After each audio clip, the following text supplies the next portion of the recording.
What's up, everybody? Welcome back to another live stream of Let's Get Nuts on the Ben Thomas Show. Thanks for coming back. I don't know what it is about the countdown music. I know that it's... Oh, look at that. You hate to see it. I know that it's cringe for some people. It gets me hyped. I'm not going to lie. I'm like ready for the show when that music comes up. But guys, we got Hot Toys news today. We're going to talk a little entertainment news. I want to talk about Deadpool 3 being the only MCU movie next year. What does that mean for collecting? I also have that question that everybody's talking about right now. J&D, what are we expecting from that versus what do we want from it? I think that's going to be an interesting discussion. I've got Dean the Dream Martin here with us today. We got Jose G. Hernandez. We may have a few more panelists jumping in. So with that said, of course, let's get nuts. Hold on to your butts. Come on, let's get nuts. I give you Ben Thomas. Showtime. Here we go.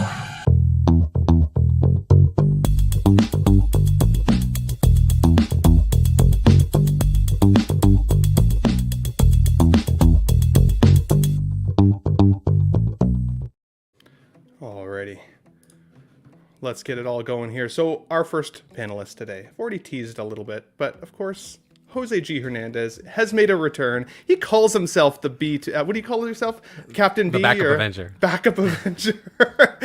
I would say that you're moving into the A territory now, buddy. You're doing good. I appreciate you. I'm working on it, little by little. How's it going? How's your week been? Pretty good, man. Pretty good. Yeah. It's been calm, but yeah, it's been working and taking care of the usual things. But yeah, I'm here. I'm excited. I haven't been on a stream this week because I've been busy. When I've been invited, I've been busy. So I was like, oh no. So I got to finally talk about these things today.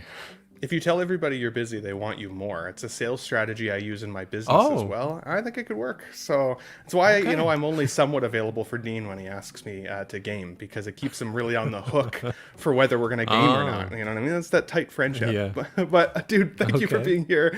Appreciate it. We got some really interesting topics, and I'm excited to get your take on it, especially because you're such a big movie fan as well as entertainment guy. So 100%.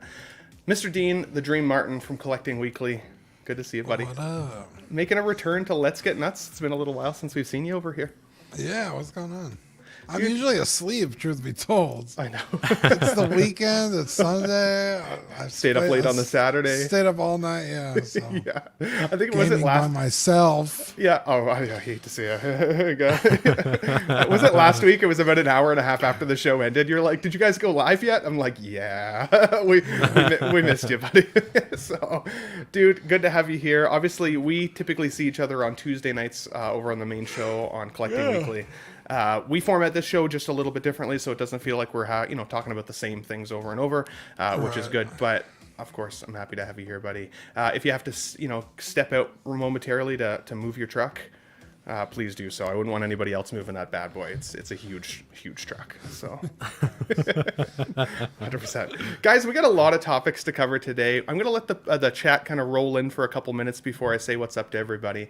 But let's start up, of course, with a bit of a warm-up. Now, normally we do kind of a sillier warm-up, but Thanksgiving is around the corner for my American friends. And I was teasing today because I said, real Thanksgiving happens in October for Canadians. And somebody strategically said, what do you even have to be thankful for in Canada? I said, because I'm not an American. Now, I understand that that's the majority of my viewing base. So I love you guys, and I'm totally kidding. I want to know, Dean, from you, what is a Thanksgiving tradition for you? What are you looking forward to this week? I don't know if I have like traditions per se, but we just get together as a family and cook a big ass meal. I love Thanksgiving, dude. It's, turkey, ham. I don't know if a lot of people do ham, because most people do ham at like Christmas, but we do both. So turkey, ham. My absolute favorite is candied yams. Just so good. Cranberry sauce. I mean, you name it, it's on the table. So I'm really excited for that. Heck yeah, dude. But yeah, that's just about it. Just hanging out with the family, just shooting the shit. Heck yeah, man. I've done ham at Thanksgiving before, but again, because for me, Thanksgiving is in October, it feels still like a pretty big separation of time between like Christmas dinner and Thanksgiving dinner, where you guys are so much closer. So, like, I know folks that do turkey on both Thanksgiving and on Christmas. Yeah, we used to do turkey and on both, but one year we were like, this fucking sucks. Like, we just had like essentially the same meal, so we just started doing a prime rib roast. Oh yeah, Which is infinitely classier, a little more expensive, but I like it. It divvies up because, like you said, they're so close together. yeah. That it's like we just did this. Last time I had a few Thanksgiving weeks turkey. ago. Well, last time I had a Thanksgiving turkey, I'm confident I was eating it until like the first week of February. So like after that, you can't look at a turkey again for like at least 10 months, in my opinion.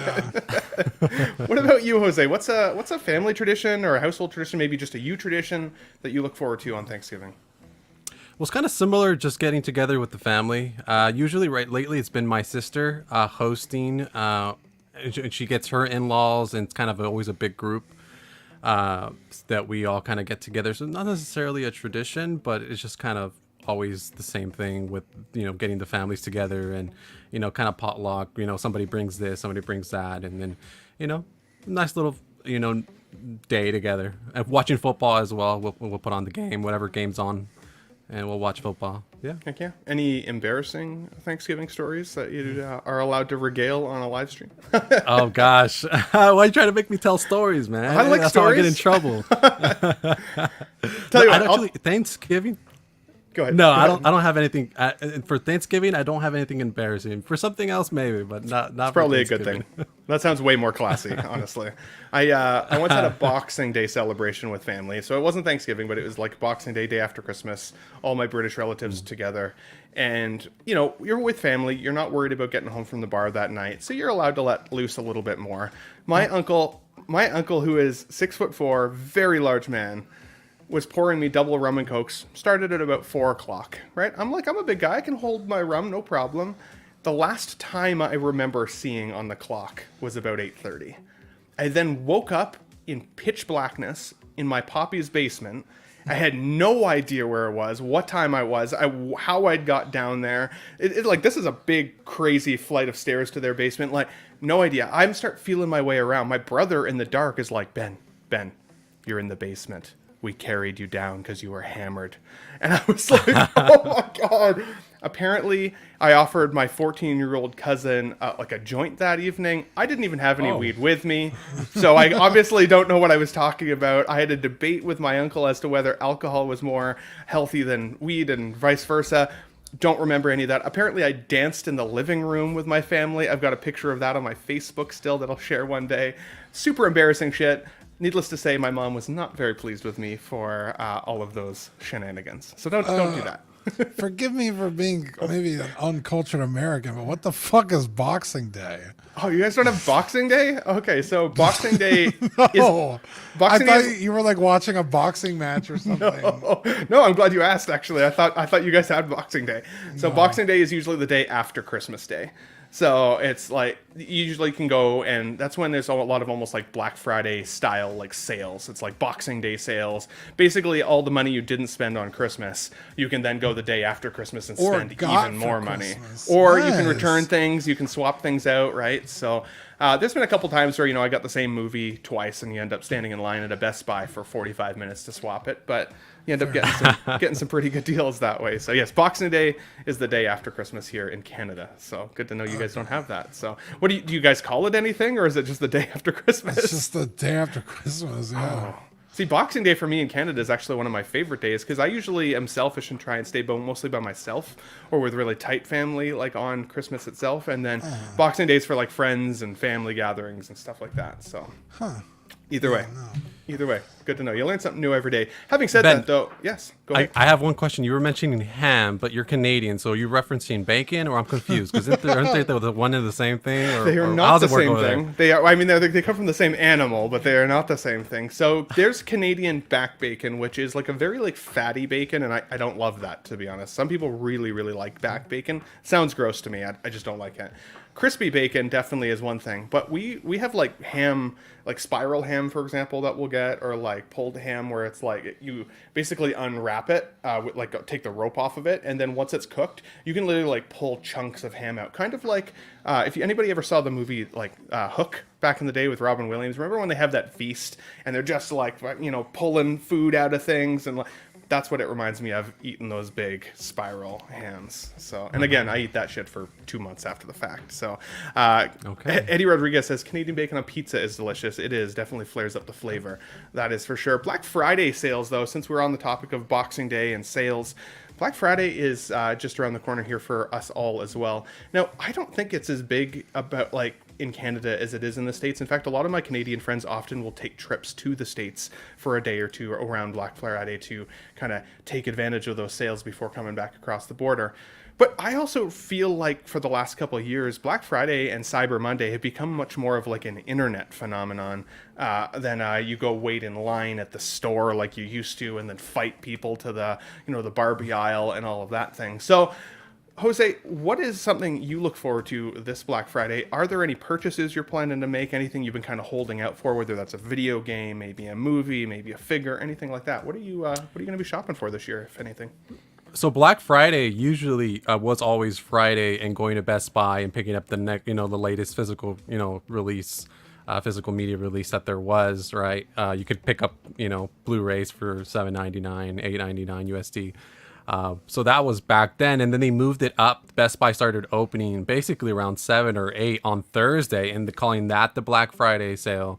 And people would line up and get the sales then. So basically, instead of eating with your family, you were at Best Buy, and I did that a few times actually. But That's awesome. but then I stopped because, like you said, it kind of moved online, and then you don't really see that anymore. It's like, and then if you go to Best Buy, their aisles of physical media are like slim. There's slim to none now, especially over here. It's like 1 or 2 rows of DVDs, well, 4Ks, right? And it's like you don't see that anymore. Yeah, they're getting rid of physical copies at Best Buys now, like completely, which shocks me. Yeah, it's unfortunate. So that's usually what I would pick up. Games also as well, like because Black Friday would always be good. You get half off usually on the games, right? So about instead of 60 USD, it'd be about 30. So it'd be half off for the games, and it'd be like new releases sometimes too. Like if you played the NBA games or the Maddens. You could get them for about half off. So usually I would wait for that. I haven't bought one of those in a while because it's just, I don't want to get into the whole game thing, but basically it was the same game every year. So I just stopped buying it. So That's fair. No, that's fair. And sorry, Yeah, did you just say roster updates. for games you're looking more digital deals though, or still physical? I'm not a full on digital person. I still buy physical media, but now I just buy it online. So, Yeah. but that's usually what I do. So I go Amazon, Best Buy, wherever it may be that, like, let's say I want the 4K steelbook of whatever movie that, then I'll buy it online and I just get it shipped to me. So that's usually what you have to do now. I was pissed last night because I had a date and she'd never seen Ghostbusters before. And I was like, Oh. You've never seen Ghostbusters before? I'm like, we gotta watch Ghostbusters, right? So I start going through all my physical media collection, and I know I had the 2-pack, original Blu-ray copy of Ghostbusters 1 and 2. I know I had it. Could I find it anywhere? No. Can't find it anywhere. I've clearly lost it in the divorce. It's gone somewhere. So I'm like, I'm sure it's on Netflix, or I'm sure it's on Prime Video. I'm sure it's on Apple TV Plus. I'm sure it's on Crave. I'm sure it's... Couldn't find it anywhere.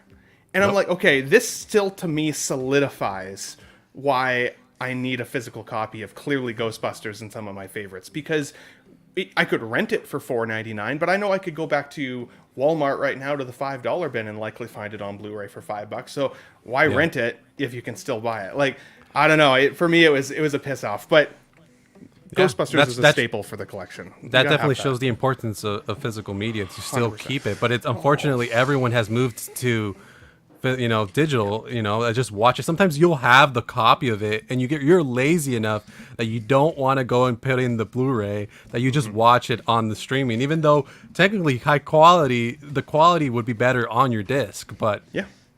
Oh my God. Cat, you gotta see Ghostbusters. It has probably easily one of my favorite back and forths of any movie I've ever seen.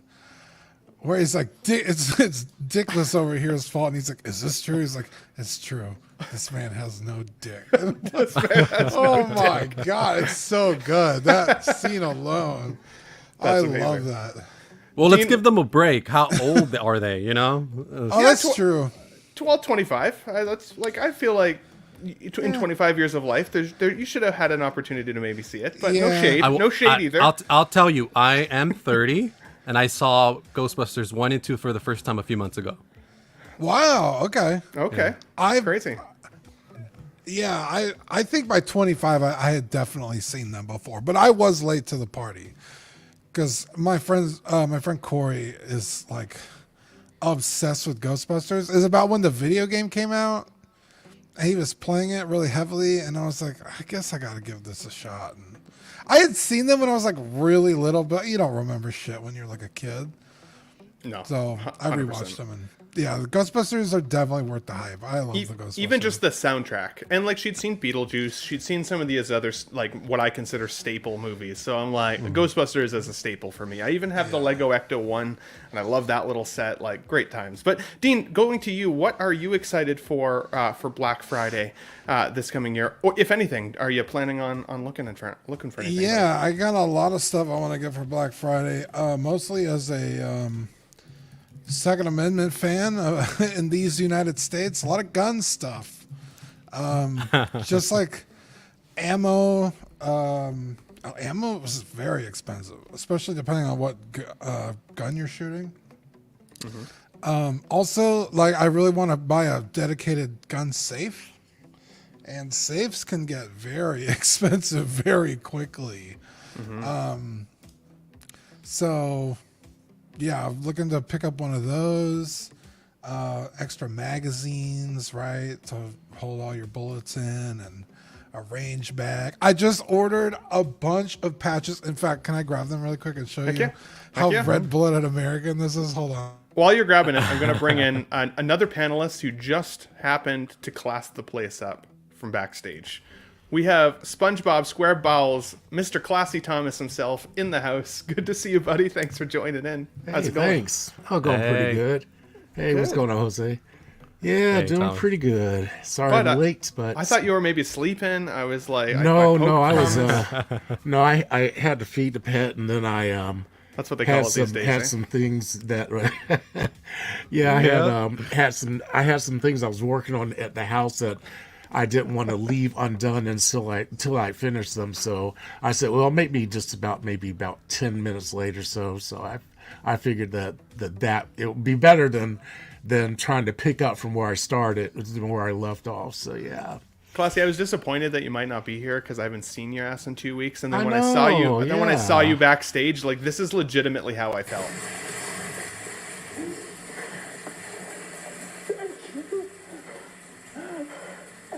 You love me. You really love me. You goober. That's how I felt. Good to see you, buddy. Oh, Thanks for yeah. joining the show, man. Yeah, Thanks glad for to be joining. here. Dean, what do you have for us? I'm going to Okay. full screen you here, buddy. Yeah, so I'm gonna get a range bag, and they usually have like Velcro, so you could put patches on it. Tried and true American flag. You gotta have it. That doesn't look like a maple leaf at all. That's weird. Wow, how dare you? Second of which, my personal favorite, the Texas flag. I have it on my wall behind me. There you go. Very nice. Don't Tread on Me, another American classic. Just another Republic of Texas flag. I thought that said eat ass. I'm not gonna How lie. dare you? And then, of course, Come and Take It. That also looks like a condom. How, Ben, you're just like the worst. a little. I'm just saying. It's a cannon. It's like, hey, you want my cannon? Come and take it. You know, looks like a that's- Magnum, baby. Wow, you would know. So, yeah. So I was like, I'm gonna do a bunch of patches for my range bag. I want to pick that up on Black Friday and just see what else is out there. You know. That's awesome, dude. That is In terms awesome. of collectibles, I think I'm all set. I think I've Yeah? gotten like every Grail. I just got the Tarkin. Oh yeah, I forgot you got that. That's Yeah, that's the awesome. Tarkin. My VF1 here. It's on my desk. This guy. So I really don't know what else in terms of collectibles I would pick up. But So for me, I actually spent, I think, my Black Friday Monday already at the store of Classy Thomas, because on Tuesday night I was talking about how I was looking for a TVA Loki, and I was looking at Pop Culture and looking around, and Classy messaged me in the side panel, slipped into my DMs and was like, "Hey, I've got a second TVA Loki if you need one." And so I've locked that in. Hopefully, you're faster than Zach's Wonderland at least, because his shipping is really slow. Yeah. I got it all boxed up. I'm probably going to. I have the people are coming to put in my new furnace tomorrow, so I'm going to go to Pirate Ship tonight and get the label set up so I can get it out first thing on Tuesday. So I don't know how long things take to get to Canada. I mean, not Canada, Canada. I was thinking Canadian, but yeah, Canada. But hopefully, if you don't see it by the end of the week, hopefully you'll see by the beginning of the next week or so, if things go as quickly as I think they move. But it'll be going to where you told me to. I may have to touch base with you to make sure that I fill out the shipping form right, because I've never shipped out of the country. Yes. So I'll probably check with you. My last name is not Thomas, just so you are aware. Okay. I don't want you to feel lied to. Okay. Yeah. But Classy, what are you excited for Black Friday on? Anything this year at all? Or are you saving the coin for Christmas or New Year? What are you at? I don't really have any. I don't usually do a lot of Black Friday stuff. It'll be just me and me and my dog, and so we'll just be hanging out around here. And I'm still kind of getting over the cooties, so I don't know. I may just be drinking chicken soup or something like that. But I don't think. Well, I may go to a couple of sites if they're having Black Friday sales and see if anybody has anything worth, spending a little extra that pocket change on. But I don't really have any big Black Friday plans per se. So They only make so many sexually aroused Pinocchios, I'm sure. So, I know. I think 3 is my maximum. So it's good. That's good. He was That's awesome. He was feeding the pet. That's what the Feeding the Pinocchio was geese. doing, right? Feeding the geese. Amazing. You guys crack me up. Thank you for getting us warmed up. We've got quite a bit of entertainment news today. We got lots of Hot Toy stuff and figure stuff. Go ahead. One thing I am looking at is it's the terrible figure, but the Batman Begins. I'm waiting for it to kind of go down. Right now it's at $205, $5 shipping on Sideshow. I don't know. I'm looking at it. You know what?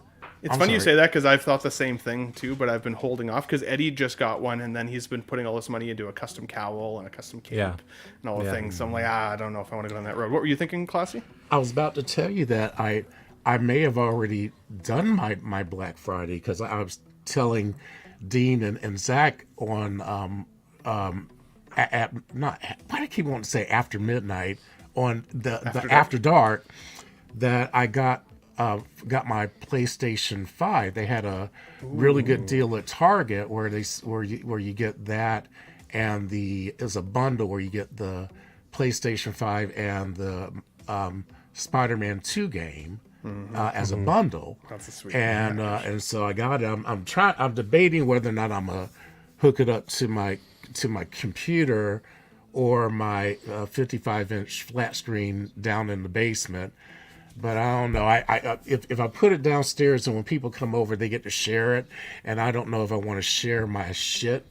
So I might want to just keep it all to myself on my 27-inch screen that's sitting directly in front of me so I can see it.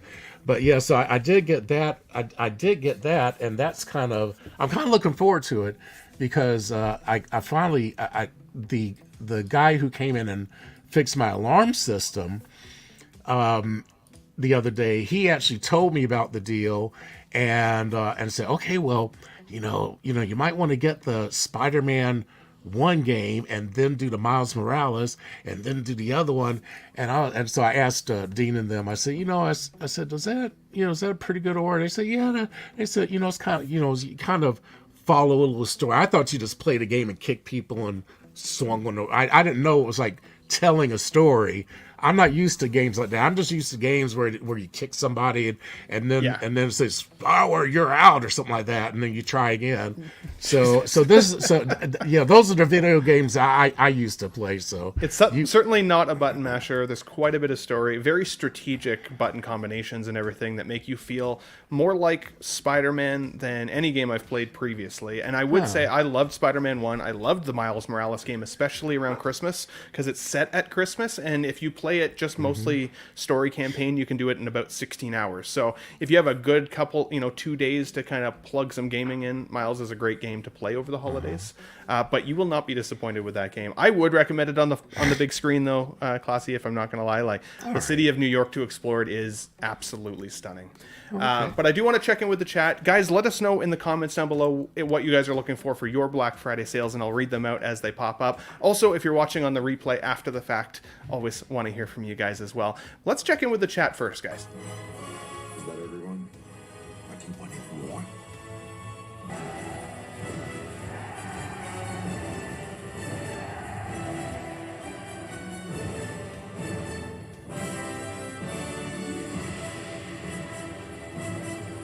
Nuts!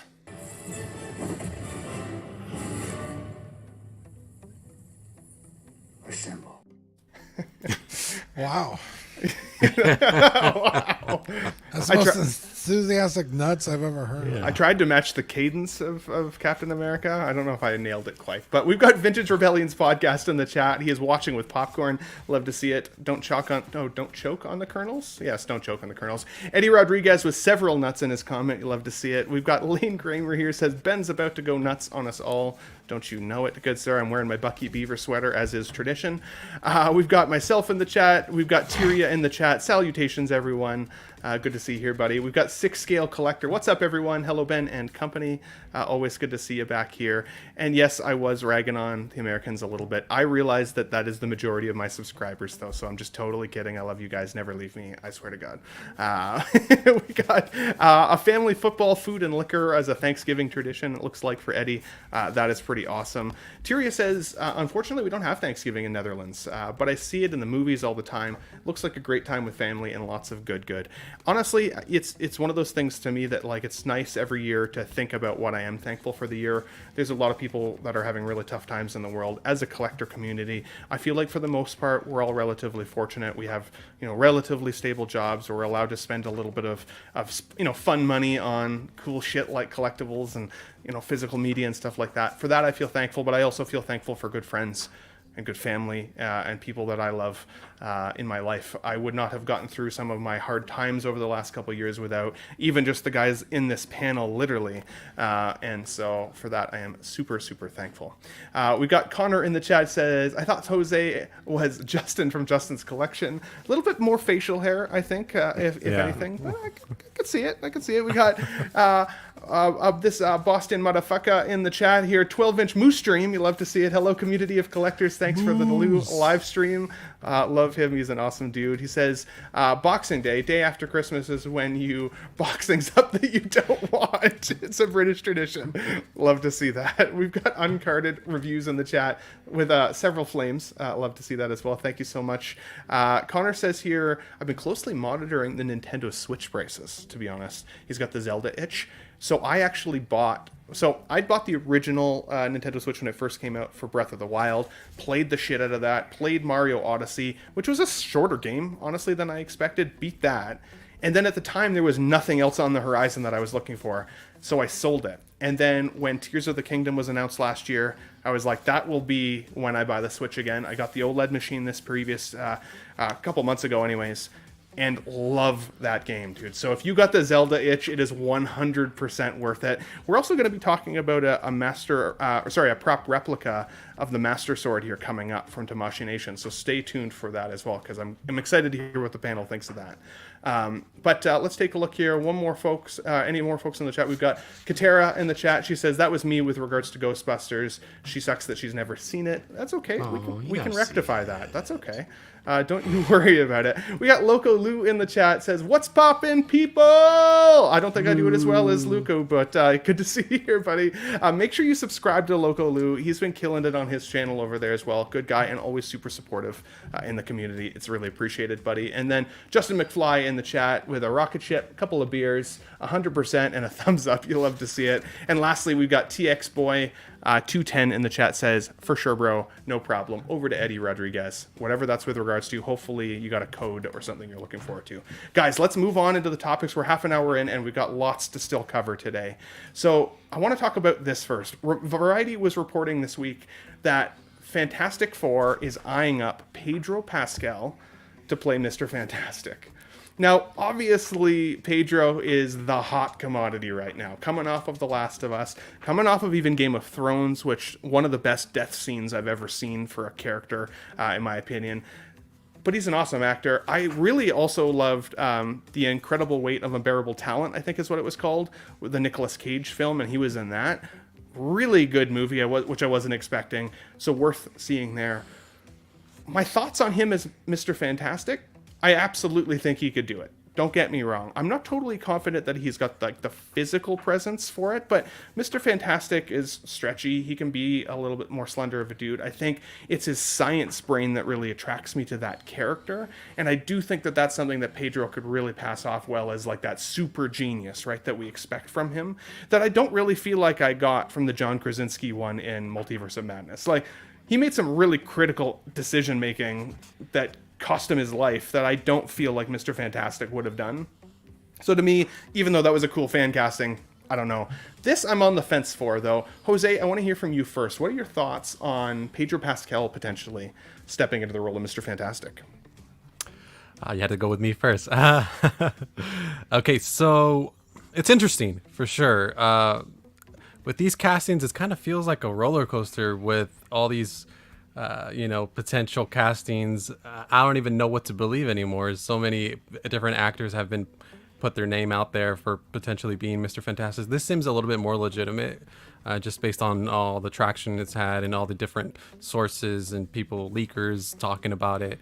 So it seems like they've offered the role to so many people, and a lot of people have passed. Even there was that rumor we talked about previously on the show about Jake Gyllenhaal, remember, a few weeks ago. So, which I still thought was a little unusual because he's already in the MCU. But with Pedro, I don't know. I'm a little conflicted because I feel like he's a little overexposed right now. He's the Mandalorian. He's in several other things right now. And hopefully, right now he's probably maybe the internet darling, right? The people call him daddy and all that. So maybe the popularity was why, and Marvel felt that this was a good good choice overall. I don't completely see it yet, but I mean, I'm always open to a casting. I mean, it could be proven wrong. I'm not saying I don't love it, but it's just I'm interested to see what his take may be. And apparently, the rumor is Vanessa Kirby is Sue Storm, so. See how he plays opposite her, because that's going to be important. She's amazing. I love her eyes. Just the intensity of her face is absolutely stunning. What do you think about John Krasinski, though? Would you be happy to see him come back, even if they tweaked his character a little bit? I get that what we saw in Multiverse of Madness can just be an alternate version of him, right? Maybe he's a little more intelligent in the main canon. What do you think? I mean, I felt that there wasn't enough there for us to kind of fully digest his take on the character. He was just there for that one scene, and I don't know. It's hard to tell. I think I'd liked him, but I would need to know how he plays him overall throughout a series of movies, and looks like we're not going to get that. So, it was maybe just a fun cameo, right, for him to do, and kind of please everyone who wanted to fan cast him as the role, but they wanted someone who was willing to kind of be the role throughout various movies and years. So that's why they most likely went with someone else. But I mean, Krasinski could have been interesting, but they had their reasons. Maybe Krasinski is a director and he's doing other projects, so maybe it just didn't line up.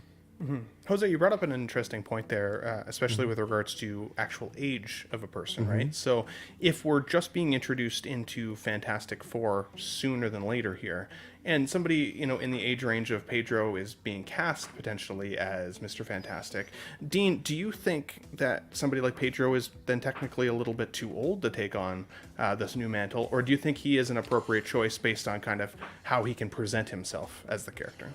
Okay, one, I'm very disappointed you didn't even mention the Mandalorian when you were talking about Pedro. Sure. How dare you? Sure.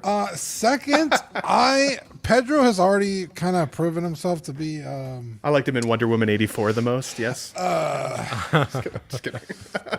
He's kind of proved himself to be unreliable because he signed up for the Mandalorian, and the second The Last of Us came on, he was like, "Oh, I'm not going to do the Mandalorian anymore," and then jumped ship to The Last of Us.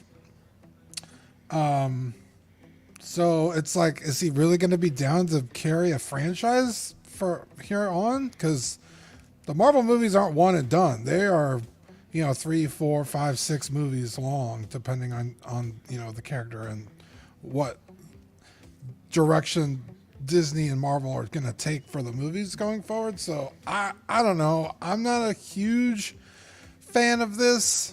But if it's paying good and he's the hot ticket item right now, they may have offered him or going to offer him a fuck ton of money to keep playing the character, and he might just do it. So I don't know. I like Pedro as an actor. I think, I've liked everything I've seen him in. I loved him in Game of Thrones. I was so sad when he died. I was like, no. Skull crushing, really. Really enjoyed him in The Mandalorian, and I want him to keep playing that character, so I guess we'll see if that happens. Spoiler alert, he probably won't be around a long time in The Last of Us Part 2. Play the games. Yeah. Just play the games. Yeah, Pedro, you should have played the games first. So, yeah, it's, it's interesting to see however things play out. I'd be okay not to see him. As much as I do like Pedro lately, I do feel like they are, as Eddie Rodriguez is literally saying in the chat, stretching this thin a little, or this dude a little thin at the moment. Like I feel that. What do you think, Thomas? Do you think Pedro would rock a Mr. Fantastic? Is that a comic series that you ever got into when you were a bit younger there, or currently?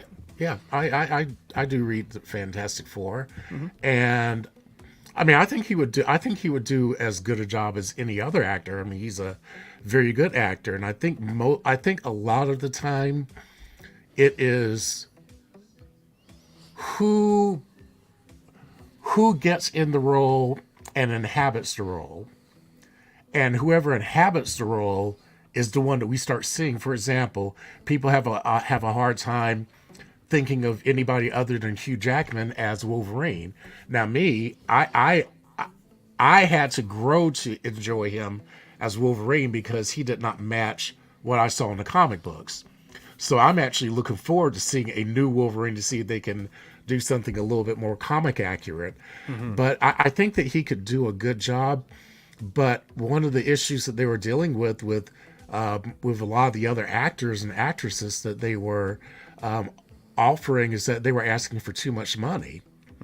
And I'm thinking that one of the things that I really liked Marvel for was that they kind of took actors that were not at the time maybe household names.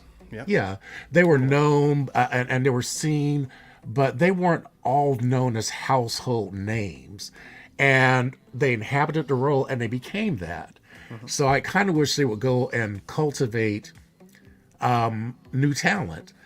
That would actually be something I wouldn't have a problem with him necessarily. I do think he is a little too old to play the role, because when you look at Vanessa Kirby and the other people, I don't think there should be such a huge gap, because Pedro, I believe, is in his 50s, and that's a big gap. And also it depends on who they cast as Doctor Doom because they were college roommates, so they should be in the same age range.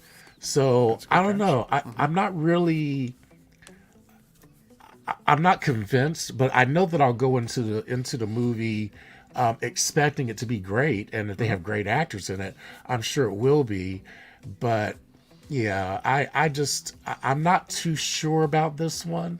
I would personally feel better if they would kind of go back and just cultivate some new actors and give them their opportunity. That's why I even like actresses like Vanessa Kirby as a choice, because while like people know who she is, they might recognize her name, they would recognize her if they saw her face in in a film. I think for the most part, she's not like that household name necessarily. I never heard of her.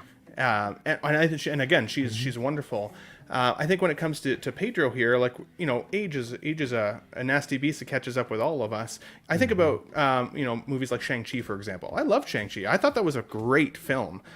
Where's he been recently? Because it's been, 3 going on 4 years now before we end up seeing him in whatever he's in next. Barbie. Like, right? So, he's in Barbie, but not in the MCU, right? So, like, oh yeah, so for Pedro, if there's even 3 years between every film, he's going to be in his 60s really, really quickly, and it's almost as if Yeah, but your scientists were so preoccupied with whether or not they could, they didn't stop to think if they should. right, like should they do it? Yeah, you gotta have somebody who can grow with the role. For sure. And I mean, for example, like you got Tom Holland. He kind of started when he was in his late teens when he actually started it, but he still looks young. So even though he's in his mid to late going on mid to mid late 20s now, like I think it's about 26 or so now, maybe 27. He still looks young. I mean, he could still go for like a early college student. I mean, because he still kind of has that look. Pedro 27. 27. Okay. So yeah, so he's kind of up there, and some people age very gracefully, and some people, age shows on them a lot more quickly. So yeah, I think this is one that I would rather them make a different choice. That's fair. I think somebody there was who's that guy from?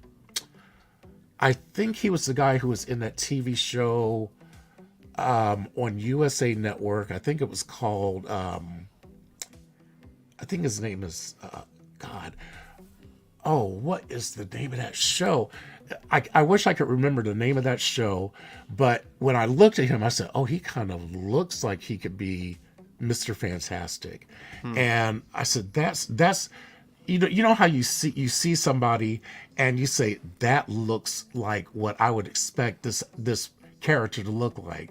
Like when they said, I think somebody at one point they said that there was a possibility that they were going to offer it to, I think, Dev Patel, and I was like, Oh yeah. I said that doesn't look like Mr. Fantastic. I mean, you kind of. He's a great actor, though. Yeah, he's a great actor. Yeah. But I couldn't really see him as Mr. Fantastic. Just like when they kind of flopped everything over with the Sony, was it Sony or Fox, and they had Michael J. Jordan playing the Human Torch. I was like, I Michael get B. Jordan, yeah. I said I understand that you're not feeling you have to make everything completely comic book accurate, and they had to make some, but sometimes to challenge you though on that, Thomas, though, like if you think about Nick Fury, for example, Nick Fury in the comics was a general looking white dude with white hair, and when a guy like Sam L. Jackson was cast as Nick Fury, people could have said the same thing. Oh, like we'll only be able to see snakes on a plane, Nick Fury. They modeled him after the Ultimates comic. The Ultimates comic. Yeah. That was, so it was still comic accurate, and when it was really fun. Now I'll tell you what, that man made the deal of the century because they used his likeness without his permission, and that's how he got that. That's how he got that sweet deal. He's like, hey, but you got to cast me in the MCU if you want to get permission to keep using my face. I was like, damn, what a good negotiating. I said, man, somebody needs to draw my face so I can get a movie deal. Well said, guys. I want to move on, but I do want to highlight this. $4.99 super chat from Mr. Alvin J. Thank you so much for your generosity, good sir. He says, so if Pedro is the guy, no way it's the origin story, right? This would have had to be somewhat established as a Fantastic Four before this age, right? And I would say maybe not. It depends on what's going on with the multiverse right now, even everything that just finished up with Loki. I would say it still could definitely be an origin, but hard to know. What do you think, Jose? It's interesting because if they're going to tackle a father Reed Richards with Franklin, then maybe that might be why they decided to go with an older actor. But again, he's 48 and Vanessa Kirby's 35. Looking at the ages right now, so and by the time this movie gets rolling, he's going to be in his 50s, and then he's going to play him how long? Maybe 10 years. So it's like. It's interesting, but I mean, it depends. If they decide to go with an older Reed for that specific reason, then I could see why. That's awesome. No, I agree with that take. Guys, let us know in the chat what do you think of Pedro Pascal being cast here. If you're listening on the replay, I also want to hear you guys as well. Mr. Alvin J, I definitely owe you a screen clip, sir. Of course, I was thinking about just cutting the show early, but then I saw that $5 super bomb, and it made me decide to stay. I'll stay. So thank you very much, good sir. I appreciate you there. Let's move on to the next topic, guys. So with that down, we're looking here at Variety reporting here as well that Shang-Chi director Destin Daniel Cretton exits Marvel's Avengers Kang's Dynasty. Now, to be honest with you, I'm not that familiar with this director specifically, so I didn't want to get your take on the director necessarily leaving. I really like Shang-Chi, like I just said, so if he was going to be attached to this, I would have been more excited because I did really like their take with Shang-Chi, but I want to know what you guys think about this Kang Dynasty thing. We can talk a little bit about Loki now. If you haven't seen Loki Season 2, we will be talking spoilers a little bit more in the show later. As far as this particular discussion point, though, Jose, do you think the Kang Dynasty thing is dead at this point? Do you think collectors or movie fans really even care anymore? Do you think that they should move on to something like Doctor Doom and allow Loki Seasons 2 ending to be kind of a wrap-up for the Kang storyline? What do you think? It's a loaded question. I'm going to tell you this. I'm not going to pretend to know what happened on Loki Season 2 because I didn't watch. So I'm not going to pretend. So I'm not going to pretend to know that. But I do have an idea in terms of what happened. But what I'm going to say in regards to the director exiting and them moving away from the Kang storyline, I don't think they have to. Just recast the role. If there's an issue with Jonathan Majors, recast the role. I don't really see why. But they may be pivoting to another storyline, whether it is Doctor Doom, but Doctor Doom needs to be I feel like he needs to be fairly established, and you have to have Fantastic Four for you to make him the big bad of the next phase, whatever that may be. So I feel like if Doom's going to be involved, he's going to most likely going to be teased little by little to eventually be the big bad they face. So I think it's a little early for Doctor Doom. Have him established first, and then go to him. I think that most likely what's happening is that they are pivoting in some way, but I'm not sure if it's the actor or the Kang Dynasty as a whole. But this director, he's actually known for obviously Shang-Chi, but he's also been known for doing a lot of movies with Brie Larson. So that's why he was brought on, and he said he was going to make her a big part of the Kang Dynasty movie. Right. So I'm not sure if that's changing with the Marvels not doing well as well. So that it may be kind of the domino effect where various things are happening, but he's done a lot of movies with her. He did, I'm sure I was looking up his here, but he did Just Mercy or The Glass Castle. I don't know if you guys ever saw any of those movies. Just Mercy's pretty good with Michael B. Jordan. I haven't seen it. But yeah, so he's done a few other movies with Brie Larson. I think 3 movies it looks like. So I'm not sure if it may be in relation to the Marvels specifically, but he's going to continue working. He's also on Wonder Man. The show, so he's on that as well. Okay. So he's still going to be working under the umbrella of Marvel, but they may be looking to do something different in terms of the storyline, and that's why most likely he's getting moved off of it. And that's why I brought it up, because I'm curious that seeing this direction change with the director specifically for this Kang Dynasty, are they just slowly killing it? When I think back to Quantumania, I didn't mind Quantumania. I wouldn't say that it was the best Marvel film I've ever seen by any stretch either, but I still did like Kang. I thought he was one of the coolest parts of that film. I did like He Who Remains in the end of season 1 of Loki. I thought that story beat was really cool. But when I think back to like Thanos, the build-up of Thanos, you know, we got teased by Thanos a couple of times. And, you know, when he finally grabs the gauntlet, says, you know, I can't remember the exact line, but something to the effect of, I'm gonna, you know, it's time I do this myself, or, you know, like, if you're gonna do something right, you got to do it yourself type of thing. You knew shit was about to go down, and there was that general threat in the MCU. I don't really feel like Kang has delivered that threat to us, just based on how he's been written so far. And again, it wouldn't surprise me if they kind of let that storyline die at this point after the end of season 2 of Loki. Dean, I know you were a big fan of Loki season 2, especially since you went back and rewatched season 1 and then season 2, but I didn't really ever catch your take on the end of season 2. What do you think about Kang Dynasty either going away or just being directed by somebody else? Would you be happy to see that? Would you be happy to see a different Marvel big bad potentially? Yeah, so Kang, from what I have experienced, just, you know, playing Marvel games, or I don't really read the comics too much, but he was like a big deal. Like you said, like when Thanos showed up, I was like, oh shit, it's about to get real. Kang is like that times 10 or 20. Like Kang is, you know, he's called the Conqueror for a reason. I also agree with you where he does not feel that way. I mean, if Ant-Man and his daughter and girlfriend could take down a Kang, who seemingly has kept the other Kangs at bay single-handedly, it's like, I mean, is he really Avengers level threat if Ant-Man could do it almost solo? Like, right, when you think about Thanos punching out the Hulk, for example. Yeah, right? Like, or then, yeah, and then in the Loki show, it's like this one guy kept all the other ones at bay, but it's like he gets defeated relatively easily. Mm-hmm. It's just kind of like I don't get that threat from Kang, and you know, maybe they have something planned that it's like they're really going to show it off, especially now that he's like unleashed or whatever. But yeah, I was really interested in the Kang threat. I thought that was going to be fucking cool. It's like, how do you you know, come back from Thanos as a Kang the Conqueror? That sounds awesome. So, yeah, but it does seem kind of like it is fiddling out. A little bit, right? Because even think with the teases of Thanos, so as we led up to Infinity War and Endgame, it was a building thing. But we still only got to see very brief moments of that character to feel that build up and to feel that kind of existential threat from the background as everything else was unfolding in front of us. Right. We've already seen Jonathan Majors as Kang in both seasons of Loki now, and in a whole movie. Yeah. So if they're going to start ramping it up, like, I feel like they've almost missed their window at this point. Like, for the people who no longer care, I just think that they no longer care.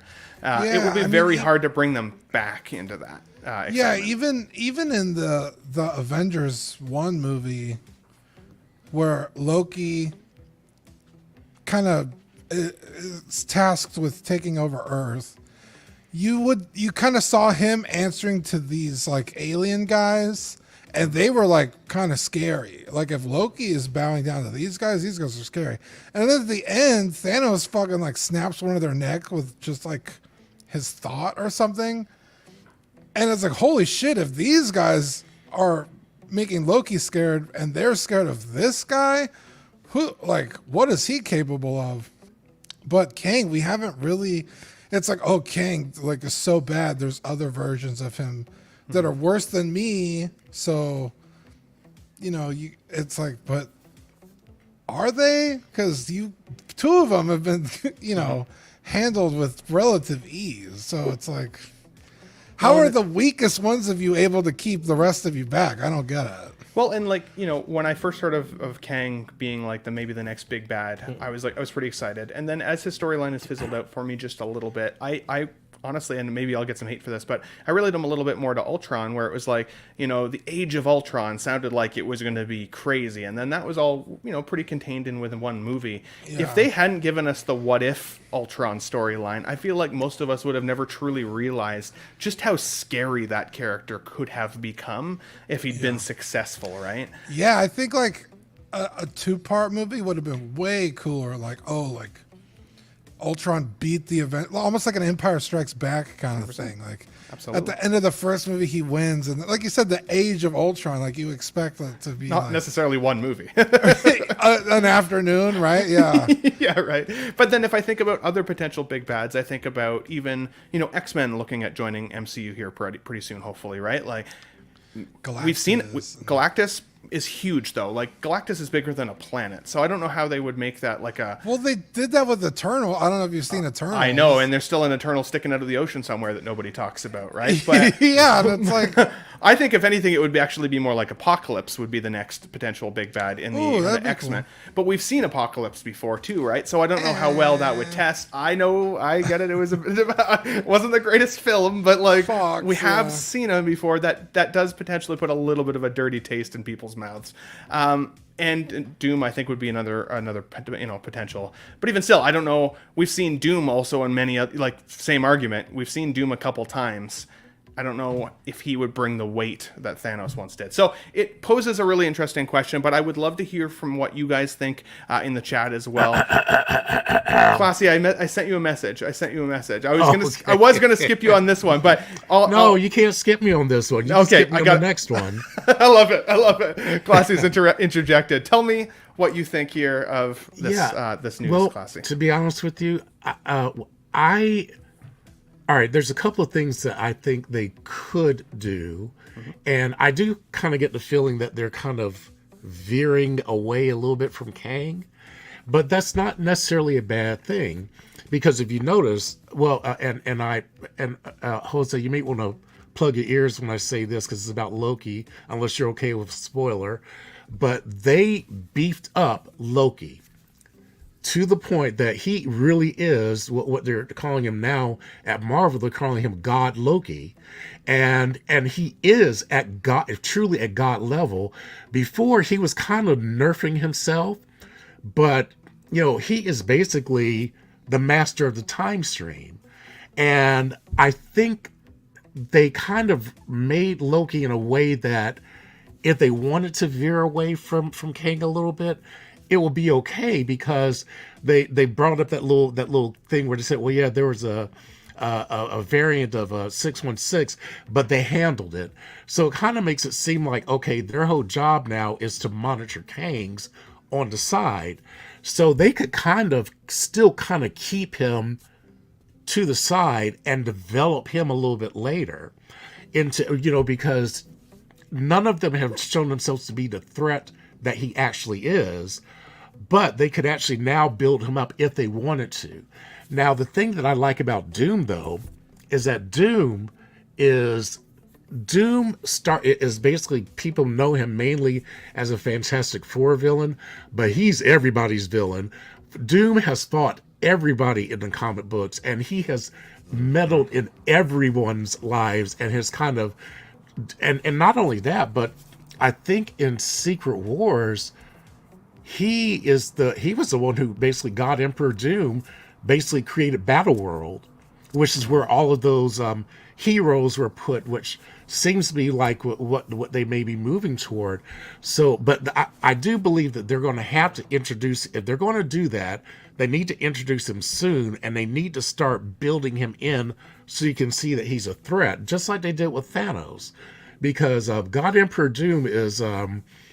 you want to talk about Thanos level, he is right up there with every other one. And even Galactus, I mean, hey, look, Franklin Richards kept Galactus as his pet.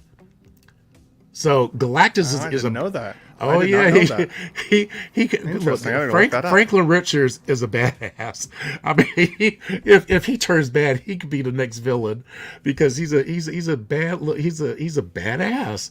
But cool. Yeah, so they could really do some great things with this. I really hope they do move into the Doom, because finally we have an opportunity for someone to do it right. And if they do it like they did Thanos, the MCU could really do this right. So I'm gonna trust them for right now and see what they do. But I kind of hope they move towards Doom. Mr. Clancy Thomas, that was exactly the reason you should never skip a panelist's thoughts. Okay, that was a well thought out take. Thank you, good sir. I've got homework. I'm like writing notes. I'm like, I gotta check that storyline out. Awesome take, buddy. That was really cool. I that gets me more hyped actually for Doctor Doom. I'm not gonna lie. That actually positions that a little bit more for me in a way that I think I'd be more excited about that. Thalia Meyer here in the chat says hello everyone. We also have X-Men Supreme here in the chat says, but why does everybody get to disrespect the Ant-Man though? Hey, if you have seen Gen V.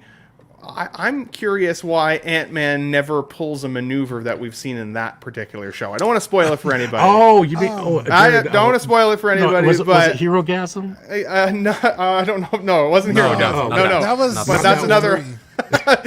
Nobody wants to season 2. Nobody wants to tickle Kang like that. But there's another way you could have killed him. I think so. I actually really love Ant-Man as a superhero. And everyone talks so much shit about that movie, and I finally watched it. I was like, it wasn't that bad. It was definitely better than like Eternals or Black Panther 2 or You know, it like was Black not Panther that 2? bad. Black Panther 2 was horrible. Oh man. Black Panther 2 was awful. Dean, I want to stick with you then for this last slide, and then we're going to get into some figure and collectible news here, guys. But this relates to collectible news a little bit for me as well. And Eddie Rodriguez did say, didn't Doom literally rip Thanos' spine out? That's pretty intense. I would want to see that. But, Dean, Deadpool 3 looks like it's going to be the only MCU film to release in 2024. Now, I'm actually okay with that. People keep talking about superhero fatigue. I do think it's less superhero fatigue, a little bit more just kind of mediocre story fatigue. Yeah. But I'm okay with having a little bit of a break if it gives the MCU time to recollect their shit, really dive into kind of the direction, like Classy was talking about, right? If they're going to use Doom, be strategic about the introduction. Like, look at what worked with Thanos, not what we did with Kang, and create that next level of story. And maybe a year in between can help with that up to a certain extent. Hard to say. How do you think Deadpool 3 being the only MCU film in 2024, though, might actually affect collecting, and 6-scale collecting specifically? We're so used to seeing a lot of Marvel come from Hot Toys, but if there's less Marvel stuff, what do you think is going to happen? Well, that's a good question. I don't know. The only thing I could do is relate it to Star Wars, which we've already seen happen. The sequel trilogies, people fucking hated. They weren't buying the product. So what did Hot Toys do? Let's start making fucking prequel stuff and doing, figures from the shit people want to buy. And, that worked out well. But it's like, what could they do for a year without content? I don't know. I guess make some characters they didn't make from the other movies. Mostly villains. We really don't ever see villains from the movies from Hot Toys, say for Ultron, Thanos, and Loki. It's like, who else? Yeah. Casey Lang from Quantumanium. They never made her, and they teased her. Oh yeah. Yeah. Yeah, or there's some. There's got to be shows coming out, right? Echo and, but yeah, they could make, I don't know, like an Abomination. They have a Hulk. It's very easy. They could, especially now that we've seen Venom. The 2 Venoms and Carnage, they could do an Abomination easy. Yeah, just villains, or I can't really think of characters off the top of my head they haven't done. Because they did damn near the whole cast of Endgame and Infinity War. Hawkeye from Hawkeye. Hawkeye from Hawkeye. Kamala Khan from the Marvels. Or Miss Marvel, sorry. Miss Marvel, yeah. Yeah. Namor from. I Namor, really like Kamala Khan. I thought that was a great character. I'm really sad that she's in this movie because of how poorly it's doing, and it's like that's no fault of her or of the other lady. What's her name? From the WandaVision show. Monica Rambeau. Monica Rambeau, thank you. But yeah, I mean that movie's coming out, so I'm sure we'll see something from that. And we could get this But- Nightwing that's been on the coming soon page for Hot Toys for like 4 years now. Or a Team Suit Captain America. I hate to say Yeah. it. Yeah, but yeah, just go back and sell what works. Mm-hmm. Go back and sell the shit that people wanted. So, I mean, we already saw him kind of do it with the Wanda from Infinity War. I mean, it was what are they with the rooted hair? But those are regular Artisan? release too. Yeah, the Artisan? artisan. Yeah. So it's like those characters that people wanted that they never did. I see them doing that. Absolutely. X-Men Supreme's with us there, says Hawkeye or Kamala Khan. Eddie Rodriguez wants to see Ghost Rider. That could be pretty cool. Or a Silver Surfer. I always thought Silver Surfer was badass. That'd be interesting to see how they would do that. It would have to be some kind of a skin like Venom, potentially. Or they could do some of those some of the comic inspired figures like they did with the Iron Man. That's true. Yeah. There's cool Thor and Cap to go with that Iron Man. Yes. Pretty sweet. Great thinking. And then, so Classy, what do you think then? Is there anything that you would hope to see potentially next year if there's a bit of a slowdown on Marvel releases from new content anyways? Yeah, I would I'm waiting for them to do more Loki figures. I definitely want God Loki, and I want a Mobius really, really bad. Yeah. I would love to have Renslayer. And actually, I definitely want Obi. I gotta have Obi. They could make every one of the main characters in the Loki 2 series, and I'd be happy. And give me a young Loki, like at the end of the first season, because they're already starting to build the Young Avengers, and we've got Kamala who's out there recruiting.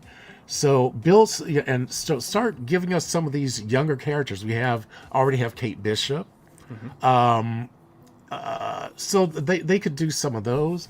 And for this movie, we'll get another Deadpool. I don't see much of a difference in his costume, but we'll get another Deadpool. Hopefully we'll get that Wolverine. And if they bring us some more of the X-Men, hopefully they'll give us some of those X-Men legacy characters that they're bringing over and do them MCU style. Heck yeah, I'd really want a good. Patrick Stewart, Professor Xavier in wheelchair. Heck yeah, Yeah, that'd be cool. I would. So yeah, I would be very happy. I definitely want a Storm. Well, even if it's Halle Berry, everybody probably knows by now that I love Halle Berry, but she is not Storm. But if Hot Toys made her as Storm, I would still get her because I love Storm. So, but yeah, give us some of those characters. I love Halle Berry, just Halle Berry. Yeah, exactly. Just give us Halle Berry. She doesn't have to be Storm. Give us Halle Berry. I'd be happy with that. Thomas, you know what happens to a panelist that gets struck by lightning? What's that? The same thing that happens to everything else. Oh, that's right. just in case you were wondering. Yeah, but give us some of those characters. And are they supposed to be? Because I know they're doing some of the TV series. Are they going to be releasing Daredevil Born Again next year? No, so it sounds like they've gone back to the drawing board on that. So they had quite a bit shot for that show. Okay. And they've scrapped a majority of it, and they're changing directors. Like, it's going to be quite a bit changed before that comes back. So I don't But we are think getting we'll Echo, though, right? It sounds like Echo is still slated for. Okay, so maybe we'll get some figures, some Echo. I have no excitement for Echo at this point, though. Like, Really? I thought the introduction of her in Hawkeye was okay. I thought it was okay, but it didn't necessarily excite me for her own storyline. And I've seen a couple people in the chat saying, and even just on our previous topic there with regards to Kang Dynasty, like, they'd like to see a World War Hulk or a Planet Hulk, right? Yeah. That version of Hulk, Maestro Hulk, that's like crazy badass. But right now he's a Hawaiian shirt, barbecue eating, smart guy Hulk. And like, I don't see how they'll be able to take that character from that to wanting to destroy everything. I don't, they already kind of. I don't know how they would do it. They set the kind of foundation for that by introducing a son. But even that, like, so that's what I mean. Like, where would they pull that timeline out of, right? If they go back and say this happened, in the background before we've seen him become the Hawaiian shirt Hulk that he is now, his son doesn't help with that timeline because now, like you said, we've already seen him. I thought he goes crazy because his son gets killed. Does he go? Is that it? Can you guys fact check? Or maybe me on that's that? Red Hulk. I don't remember now, honestly. I'm not that familiar with that. But either way, I don't know where they would fit that, and I don't know how they would go back to that for that character. So, interesting thoughts there, guys. Any quick takes, Jose, on Deadpool 3, or what this may mean for collecting next year before we move on? No, just agreeing with the guys. There's a lot of things they can do with other shows and movies that they missed. So I would say that. Also, it is the only MCU film, but you're getting all the Sony Marvel films next year as well. So you're getting like 3 of those. And whether those movies are good or bad, I'm excited to see how Hot Toys, if they do tackle them, like Kraven the Hunter, that'd be cool. So Give me a Kraven, and I'll take a Madam Web. Bro, I'll take a fucking Sydney Sweeney any way you want to give her to me, dude. yeah, Sydney Sweeney as Spider-Woman. Yeah. Yeah, dude. Yes, very dynamic posability on that character, I'm sure. Let us know what you guys think. Is this going to affect collecting next year, or are they just going to get creative? They're going to find other properties to work on, maybe go back to the well, maybe go back to their coming soon page on Sideshow and pull some things back from the dead. Maybe we'll see that N1 Starfighter that people say is never coming. Hard to say, but I would be curious to see how it affects it. Guys, let's move on to some collectible news, and then we're going to talk Mondo, and then we're going to talk Hot Toys. This popped up from Tamashii Nations this week, and this is actually something that Dean had shared over on Collecting Weekly, and I had to poach this topic because I was like, this is really cool. Zelda, for me, Zelda Ocarina of Time, I should say, is my favorite video game of all time. It always will be. It's where I got my PlayStation handle from. My character name is XTB. It's something that I will always love. And while I've definitely loved Tears of the Kingdom and I loved Breath of the Wild, Ocarina of Time is still my jam. However, something that hasn't changed all that much is the Master Sword. Its design, the way it looks, and this prop replica coming from Tamashii Nations, to me, looks pretty friggin' sweet. Especially if you're somebody out there that likes to collect prop replicas.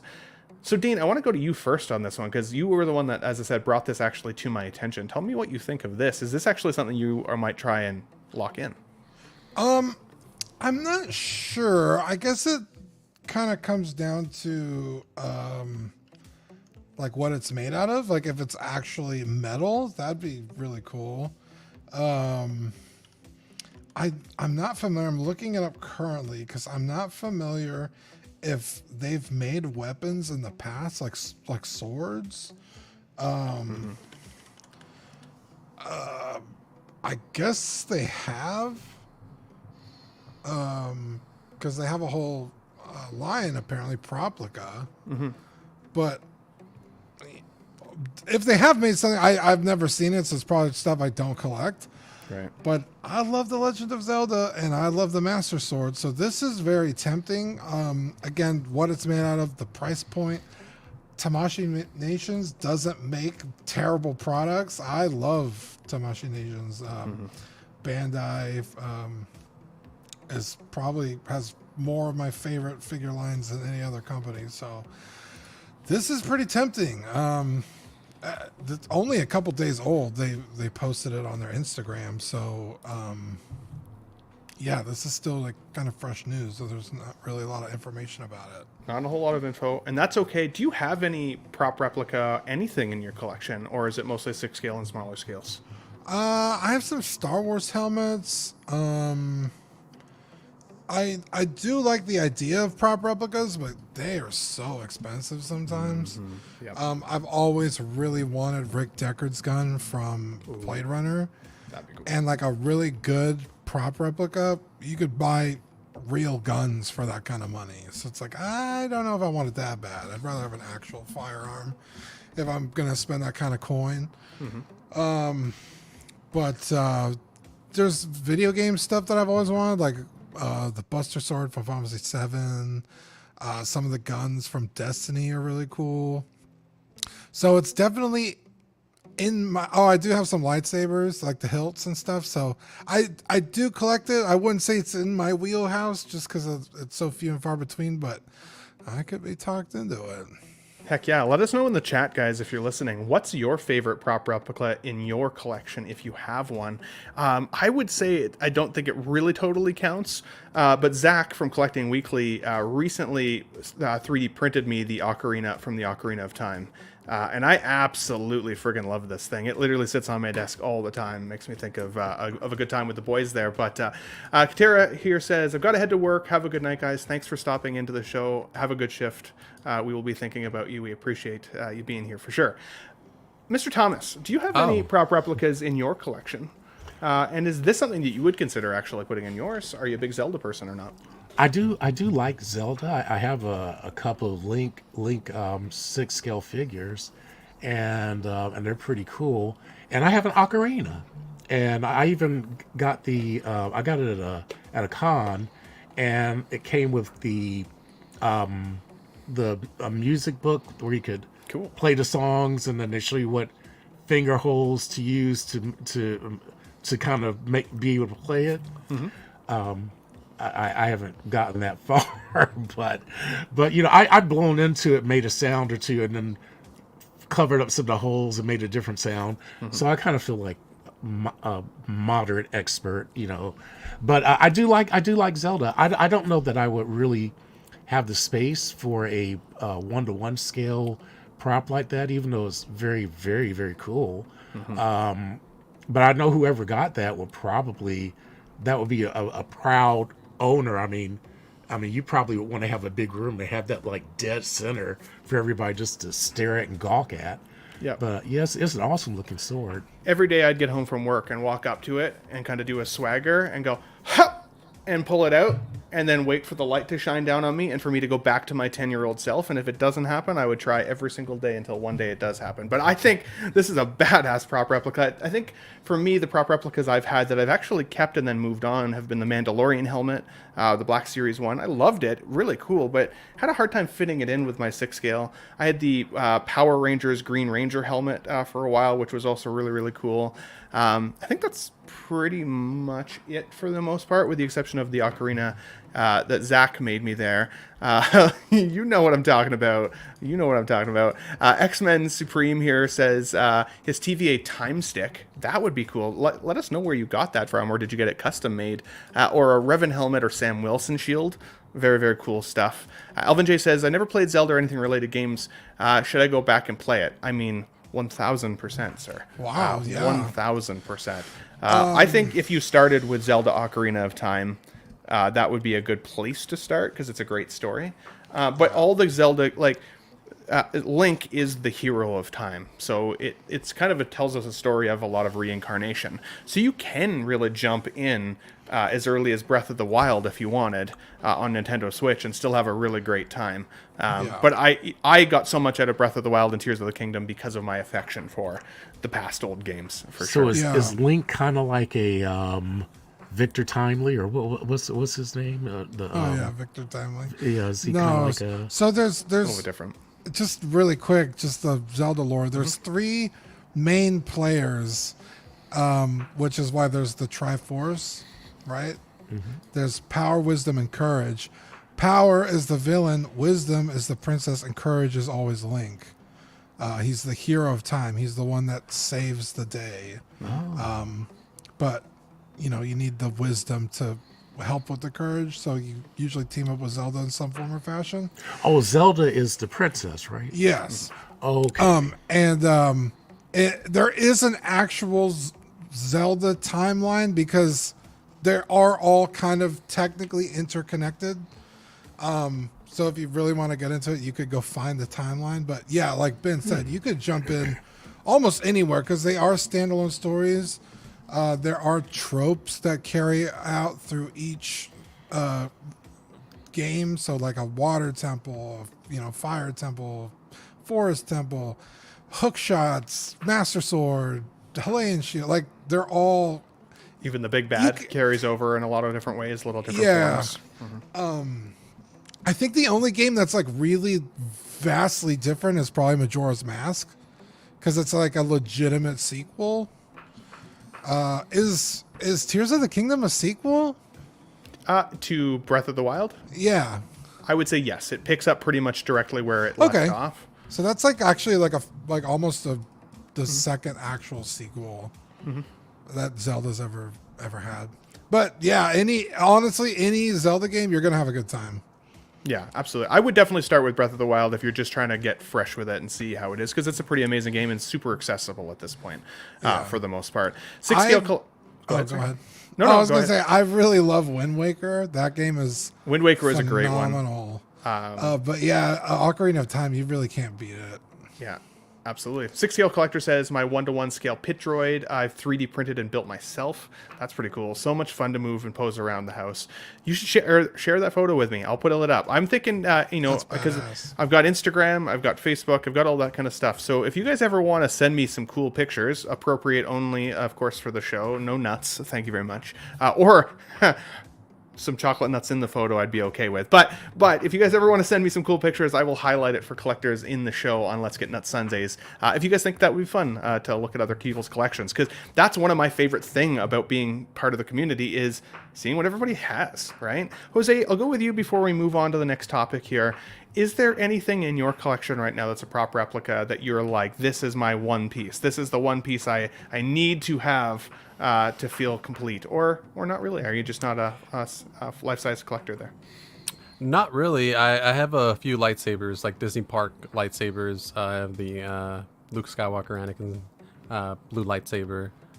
So I have that one. We have the Darth Vader red one. So like some of the classics, but I don't have anything prop up. I just like Dean was saying, some of them some of them are really cool, and I've been eyeing some things, but it's just like it's pretty expensive. So yeah, I haven't dove deep into anything like that. So yeah, but absolutely. it's cool. No, I like that's it. fair. It's a slippery slope though too. As soon as I started collecting helmets and even just having the Mandalorian one and the Green Ranger one, I was like, okay, what's my path here? Because there is so many cool potentials that you could just be a collector of that stuff exclusively and have a very, very full collection room if you wanted. TK Magic Shop says isn't it the LV, the E11 blaster? I forget. I don't remember how to say that word. Evike. Interesting. I know what you're talking about though. The Stormtrooper blaster, obviously, right? So very, very cool. We have another panelist that has jumped in here. You may know him as Money Mendez, of course, but Eddie Money Mendez over from Made Media and over at Collecting Weekly as well. Good to see you, buddy. Thanks for jumping in. What's up, guys? Good to Sorry see you, I'm man. late. That's okay. You missed the entertainment news section. You hate to see it. I know that's one of your favorite pieces. Yeah. So. What are your that's okay. What are your thoughts on the Master Sword here and just prop replicas in general? Have you ever been much of a prop guy? Is this something that ever kind of tickles the fancy or not necessarily? They're cool. You probably would be upset, but I've never really played Zelda. So Oh my god. Get like out. but swords in general are cool. When I was young, my uncle collected swords, so I've always liked swords. He had a big sword collection. That was his thing. But I have some stuff. I have the Dragon Dagger from Mighty Morphin Power Rangers. I have Mjolnir, obviously, the Hasbro Mjolnir, and I have a couple different lightsabers from Galaxy's Edge and Hasbro. And then I have probably my most unique prop is this, and you guys, I don't know if you guys will know. Actually, both of these is so this is the Shard from Dark Crystal, and then this is the little bottle that they had the essence in from the Hell the yeah. little dudes on there. I don't remember the little guys' names, but yeah, I like prop stuff, especially The I'll be more Gelflings. likely to buy it when it goes on sale. I have helmets. I have some clone helmets from Hasbro. It's just I try to only get it when it's on sale, and I also tried to slow down because of space, and I don't really have a lot of space to display stuff right now. So That's fair. that's the biggest thing is props are kind of big depending on what they are, and it takes up a lot of room. Yeah, that is fair, and that's kind of where I've been at. The Zelda, though, like when it comes to Zelda, this is something that I think I might try and squeeze in if the price ends up being right, or if I could find like an appropriate spot for it. But it's all about having a classy collection, in my opinion, while also representing pieces that really like that mean something to me. I've got the the N64 Zelda Ocarina of Time still, like the box in like cased in plastic and everything, like the old collector version of that. I've got my ocarina. I've got some pieces in here already that represent that love for me. So like It depends on the price and it depends on the space, for sure. Guys, we have just under 30 people in the chat watching. If you don't mind, hit the like button. If you forgot, I'm terrible for remembering to hit the like button, so I always appreciate it. If you guys can, it helps drive some traffic to the show today, especially if you were enjoying the content. It always helps. And if any of you haven't subscribed to my friends down below me here, please do so. Again, these guys come on to support me, and I really appreciate that. If you can support them while you're here, also really, really appreciate it. Wow, Let us know. That was mean. If you haven't subscribed to my friends below me, wow. You're literally below me currently, like physically Oh, I thought you said below me. Blow me. No, don't blow me. Sorry if I slur my Canadian words. Below me, subscribe to those friends. Jesus Christ. Guys, let's move on to this one here, shall we? So this is Panthor from Mondo Toys. Now this guy is weighing in at an aggressive 10 pounds. He's 18 inches long and 12 inches tall. This is, of course, the, I want to say, noble steed of Skeletor from Masters of the Universe. Now, Skeletor! yes. So we've already seen Battle Cat. We've already got He-Man. We've seen the pre-order go up for Prince Adam recently. We've got Skeletor.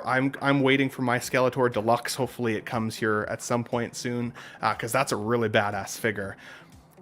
This, though, is such like a huge commitment. This comes in at $499. So in terms of commitment for price, it's a hefty price tag. I figure this is about $800 for me and my Canadian friends on this side of the border. But even still, $500 is a tough nut to swallow, and it takes up a huge amount of space in your collection, especially if you want to put Skeletor on it.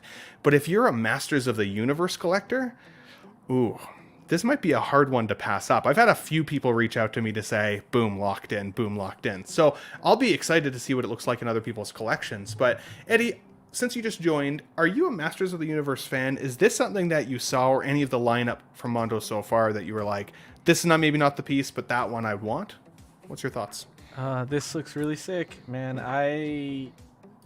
Masters of the Universe is not like a huge nostalgia thing for me. It's a little bit nostalgic, mostly because the cartoons was more of like an early morning cartoon for me. The older cartoons usually came on before all the new stuff. So I did watch some He-Man cartoons when I was young, and then the movie was a bigger thing for me. I liked the movie a lot when I was a kid. Now the movie sucks, but Are you talking about the Dolph Lundgren one? Yeah. Oh my god.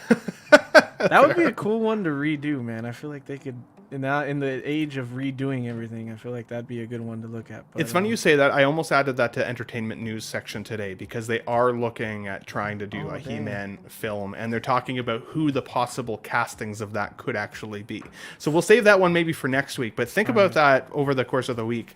Who would be your He-Man or Prince Adam in Masters of the Universe live action? But yeah, sorry to cut you off there, Eddie. No, with the rest of this.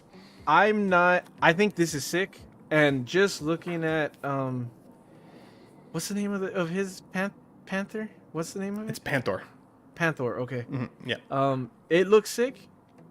I'm never a big villain guy, so I want the He-Man from Mondo, but the Battle Cat sold out, and I missed that. So I'd have the He-Man and Battle Cat, but I wouldn't probably get Skeletor and Panthor. Because I'm just not a villain guy. Like, I'll pick them up for some things, but I'm usually not a villain guy. So I would much more rather have He-Man and Battle Cat. So if they I know they redid He-Man and he's on order again, but if they redid a Battle Cat, I definitely want to get both of those guys.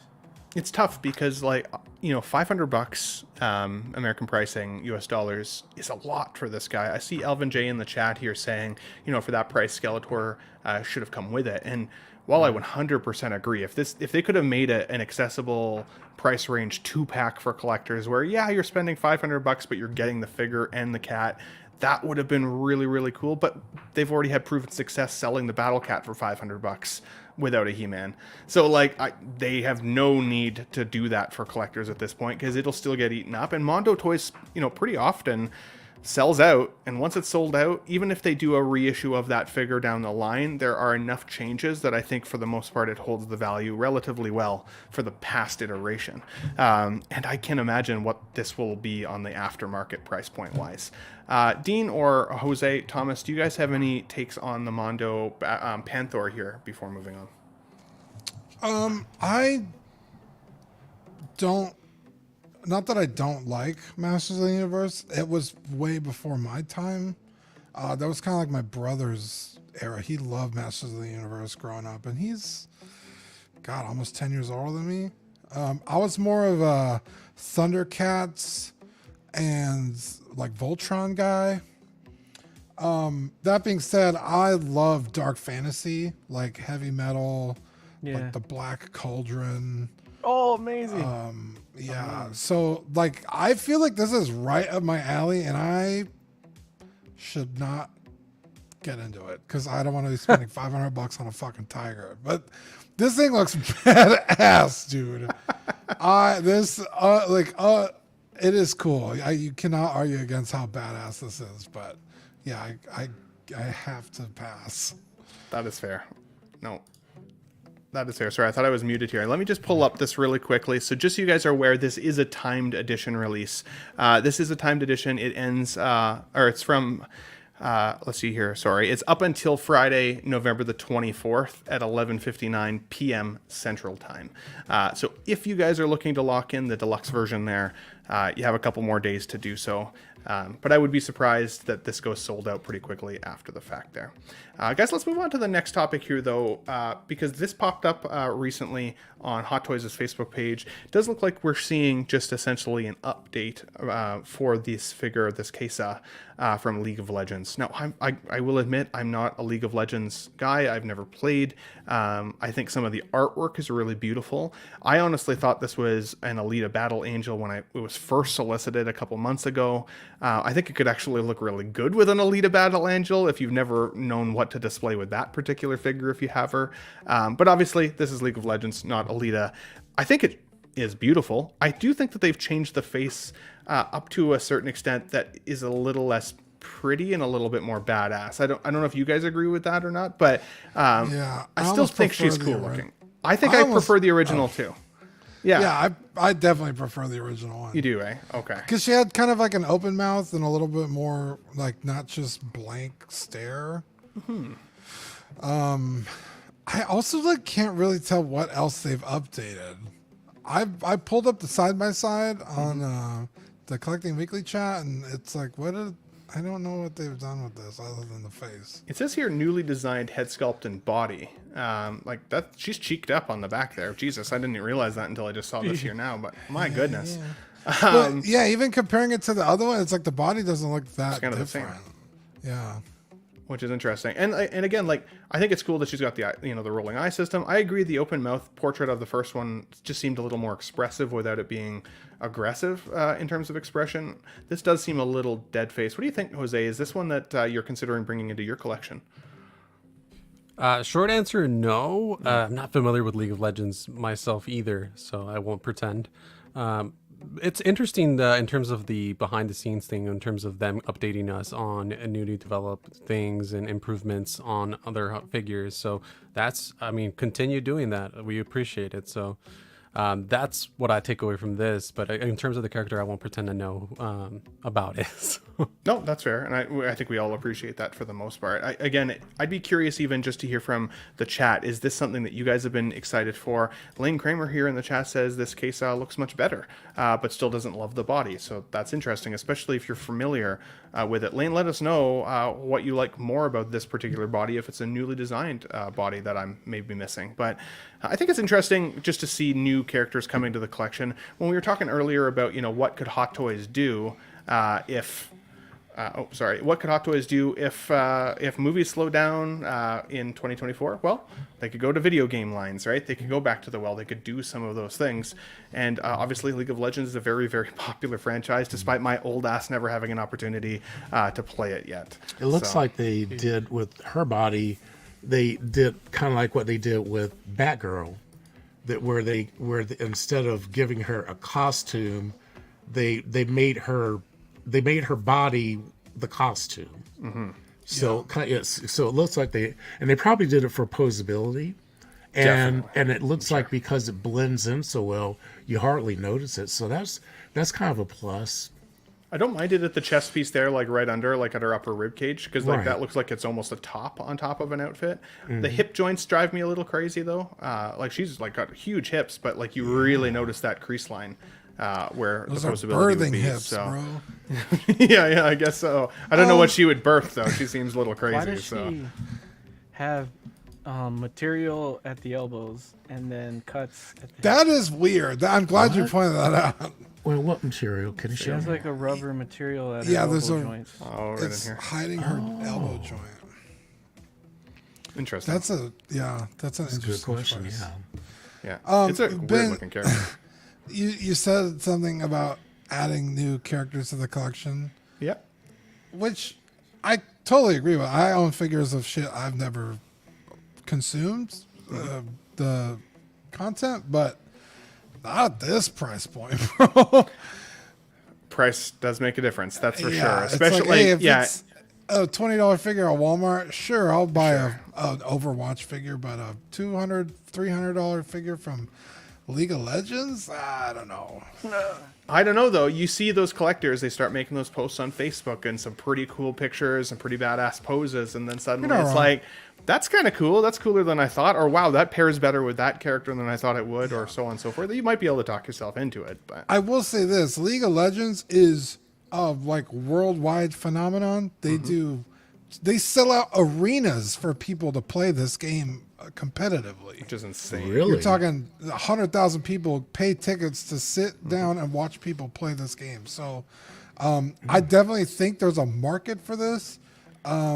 Even for people And- maybe that aren't 6-scale collectors specifically, but just Right. love the game, right? Yeah, apparently this is like the most popular character in terms of like what people play as. So it's definitely for somebody.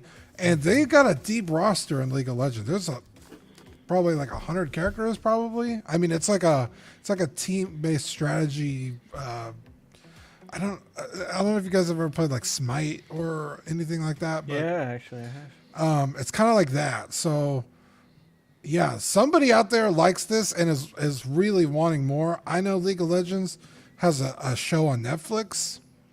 I would be interested in some of those characters because I really enjoyed that show. Jinx, she was fucking badass. Her sister, very cool. And then there's like League of Legends pop stars. They do like music videos they come out with every once in a while. Those characters are cool. What the? So they got a deep well to pull from. So if this figure does well, you know. Absolutely. Yeah, no, and Layton is giving us a few here too. He says, from League of Legends, I'm just surprised they've not done a Jinx, like from Arcane, an Ath3, the Nine-Tailed Catgirl, or some of the other really awesome looking characters. There's a whole multiverse of these characters, and heck, I mean, the Star Guardian, Magic Girl inspired, those are a yearly event for people to get skins for. So yeah, I mean, like you said, Dean, well said. Huge collector community for this potentially that maybe aren't even necessarily 6-scale collectors but just love the franchise. And that brings me to this one because I love The Boys. It's one of my favorite shows on television. I love The Boys think, too. ever, right? I love you I love all boys. the boys. But you know, seeing this pop up from Present Toys, or sorry, from Toys Battalion, I should say, this week, I gotta say the price point is very accessible. It's not very expensive at all, and I don't know what else they would necessarily need to do with this character to eliminate it from people's consideration. I think if you especially have a Homelander in your collection, if you've got a Butcher, if you've got some of these others already, hopefully you didn't get that Starlight figure from what company is that? Star Race. Ace. Oh my god. Please don't get that figure. But you know what? If you have a boys collection starting, you're gonna want this character. He's a badass. And while we do eventually get to see what his face looks like under the mask, the fact that this doesn't come with a head sculpt is not a game changer in my opinion. But Eddie, what do you think about this character potentially coming to the collection if you're a boys fan? What do you think? I really love season 1 of The Boys. I don't think it's something I'd collect. I could be persuaded into getting a Butcher because Butcher is fucking awesome, and I just love Carl Urban. Right. But I think it's cool that they're going deep into it. Hopefully, we get the deep. I was thinking that if I had to pick a character that I would The love Deep. for them to do still is the deep. He was a kind of a shithead in the show, but I Kind liked him of. a lot. Yeah, you could always. That's how you could hide the Starlight head figure. Oh my god! Oh wow! I was gonna say you better come with an octopus, but I like your recommendation better. Eddie. Dude, that's crazy, man.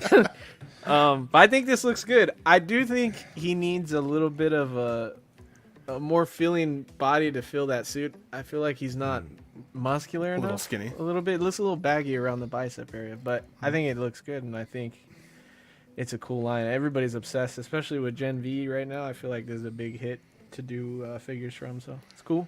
I think a cool exclusive or a cool like throw-in would have been those little cartoon characters. Oh that yeah. he sees like His one or imaginary two, friends. but that might have made it. I don't know if that might have made it a little. That's too exactly what creepy I was for gonna say. people, or- Heck yeah, dude. yeah. That's a great call out, Eddie and Jose, for sure. Yeah, his imaginary friends, especially at the end there. If you know, you know. What about you, Jose? Is this one that you have considered bringing into the collection, especially based on the accessible price point?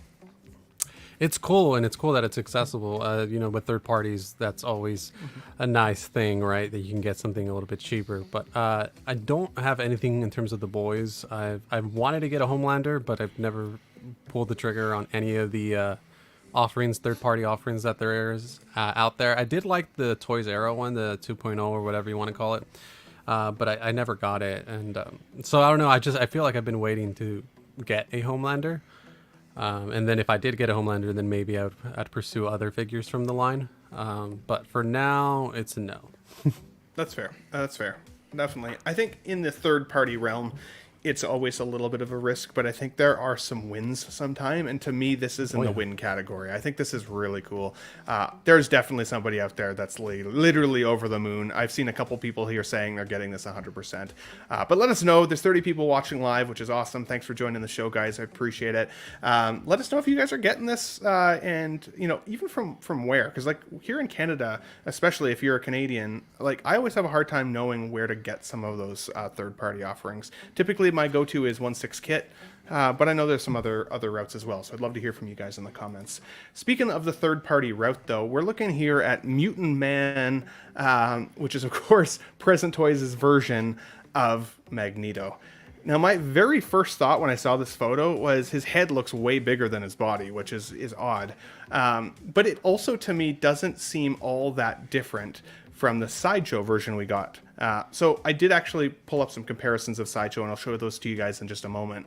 My general thoughts, though, on this is that I feel like if you've been waiting for a Magneto and maybe you missed the Sideshow one, or you just like the Jim Lee art style of the comics, I think this could fit the collection. Last week on Let's Get Nuts, we talked a little bit about the Cyclops that we'd seen. This guy, if you get the deluxe version, comes with this really cool throne. Like, that's really friggin' cool. But for price of admission, if you just wanted the character himself, I think that the head sculpt looks pretty good. I actually like the non-helmeted version better. I'd be curious to see if you can like have him holding the helmet, or if it's literally a sculpt within a helmet and then just the sculpt. If you don't have an empty helmet to hold, I think that that's a bit of a miss on this figure. But if I were going to buy this version, I think I'd probably try to get the throne, just because of how unique it is.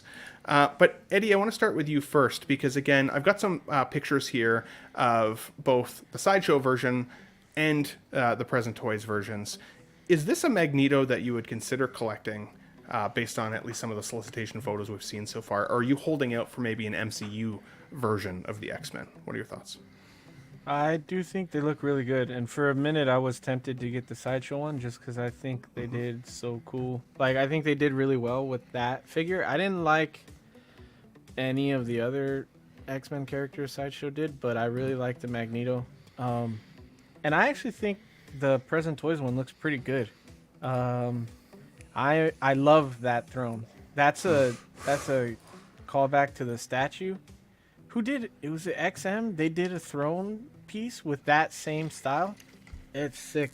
So when I saw that, I was like, oh, that's dope. That sells it to me. I think you got to get the throne. But I think I agree with you. I think it needs to come with the helmet. Also, one of the things I loved about the Sideshow one is it has that effect where he's like levitating the helmet. Yes. That looks cool. I think it needs more effects if it's a comic piece. I think that's cool. But it's cool to see they're doing like they tease like more to this line, so that's really cool. I'm a movie or show guy, so I actually have when we went to OxCon, like the beta OxCon, Zach gave me a kit for a Fassbender Magneto. I have all the pieces and I haven't got a body or anything to build them yet, but I definitely will at some point. Absolutely. Elvin J says, I've got the Mondo version. I'd get a Hot Toys version when and if they make one. What about you, Dean? X-Men fan, are you somebody that would want to collect a Magneto? Would this be maybe just a stand-in until we get a better one down the line? What are your thoughts? Super hot take. I don't like the X-Men. Okay. Yeah, people always give me shit for that. I never got into the cartoon. I just didn't like the X-Men. I don't know what it is. I did give the movies a shot. I mean, unfortunately, they're from Fox, so they're not super great. Yeah, I'm not the guy for this. I'm sorry. No, that's okay. It's not everything is for everybody. That's why I've got a panel of folks, right? So, objectively, you still obviously think it's cool looking. Objectively, it looks pretty cool, especially with the throne. I like this actually better than this. I think all the Present Toys ones are better than the Sideshow versions. Just on that comparison thing you just showed on the screen. This, yeah, I know. This head sculpt without the helmet, he looks more aged, more rugged, like he's been through the ringer. And the Sideshow one, he's just kind of almost like too handsome, like he's had a good life, you know. That's fair. And Magneto hasn't, just from what I saw in the movies. So I like this one a lot, comparatively. And it's probably going to be like a third the price, So Alvin J with the 199 super chat says, Dean, you failed me. I saw like 6 people leave as soon as you said you didn't like X-Men. I know. I'm the only one. I'm over here. I'm all like, chill. All right, everyone, chill. Thank you for your generosity again, Alvin. I appreciate it, buddy. Definitely. I know I'm one of the only people in that camp. Like everybody loves the X-Men, but honestly, I think it's a good thing because I do, just in terms of like objectively, I think the Jim Lee designs for the X-Men are the coolest. That blue color with the yellow outfits, it's badass. I mean, I know all the characters. I just never got into like, you know, Rogue, Gambit, Cyclops, Bishop. Like those character designs are so good. And like Marvel Legends has gone really deep down into that Jim Lee line. And I'm just like, I'm saving a bunch of money because I would buy them. So yeah, I'm glad I'm saving money, but feels like a bit of a race for the X-Men lines though at this point. Like who's going to get collector's money at this point? Who's making the best ones, right? Where's the quality? Yeah, because they've already introduced the X-Men in the Marvel Cinematic Universe with the Miss Marvel show. Na na na na. No, no, no, no, no. How is she a mutant, by the way? They made her one. Yeah, they said in the something about comics she's a mutant, but in the show she doesn't have powers, right? They actually made her. She actually human, originally, right? she was actually got her powers with the Terrigen Mist in the comics, but then they turned her into a mutant after the MCU made her a mutant. So they kind of retconned her based on the MCU. So she's a mutant now. Maybe but I think what they're saying is that DNA. I think what they're saying is that the bangle that she's wearing activated her mutant power. So I thought she got she the has powers it. from them. No, she got it from the Terrigen Mist, and it kind of made her all stretchy and big-handed and stuff like that. So now she uses light and energy to make those constructs through the MCU. It's like the Green Lantern of Marvel.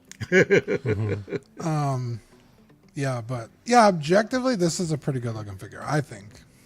But I also have no skin in the game, so. Heck yeah. Nope, that is fair. Guys, let's move on because the show is Wait a getting a minute. little... Wait, wait. One quick Oh, thing, you hate to because see it, because I am a huge say X-Men fan. So yeah, I definitely. Oh yeah, look at that one. Yeah, That's I the have Fassbender. I have the sideshow version, and I have that version also. I tried to change the body, but his body's too short. But I like this one. I think that the Cyclops' body is a little stumpy from the pictures, so I'm hoping he's taller like this. But I do like the fact, like Dean said, I think that what they did is that they with the fabric and everything, they added all this extra texture. In the sideshow version rather has flat, eh? just it's just spandex, but with the present toys they actually have texture in the costumes, so it makes it a little bit more interesting. So I'm really digging this right here, and I definitely would pre-order that because especially with the big giant sentinel hand. That's badass. See, I definitely want Mutant M. Cool, buddy. Well, if you end up getting this, make sure you do a collecting weekly live unboxing Monday, maybe, so we can all see it, right? So, heck yeah. No, thanks for your take on this, guys. I want to move on because I don't want to keep everybody too long today. We did see the blogger photos come up this week for the Peter Parker Spider-Man from Spider-Man 2. I got to say, these are some phenomenal blogger photos. Like, there are pictures out there where you're like, why did the blogger photo or photographer think that was a good idea? And then there are some that are like, oh my goodness. One of the things that I love most about the game actually is the photo mode of the PS5, because there are so many moments that are photo worthy that I actually think I'm going to do like a little slideshow video reel of it on the YouTube channel once I've beaten the game. Just some of my own personal photos that I took within it. So if you guys are interested in it, that will be something that I do down the line when more people have had a chance to play it. But really, really beautiful photos of the figure specifically here. This is one that I purposely chose to skip on. I am getting the symbiote Spider-Man suit version. I think that's a really cool looking character. I really loved him in the game, especially. So that'll be kind of my, I think, pull from the game itself. But Jose, is this something that you had locked in pre-order wise? Are you excited about this guy coming out here finally, or what are your thoughts? So, I don't have a PlayStation. I've never had a PlayStation. I've always crazy. I been an didn't know that. Xbox. I've always been an Xbox guy, so I've never played the games. No, the short answer, because I've seen the cutscenes on YouTube for the first game, I believe.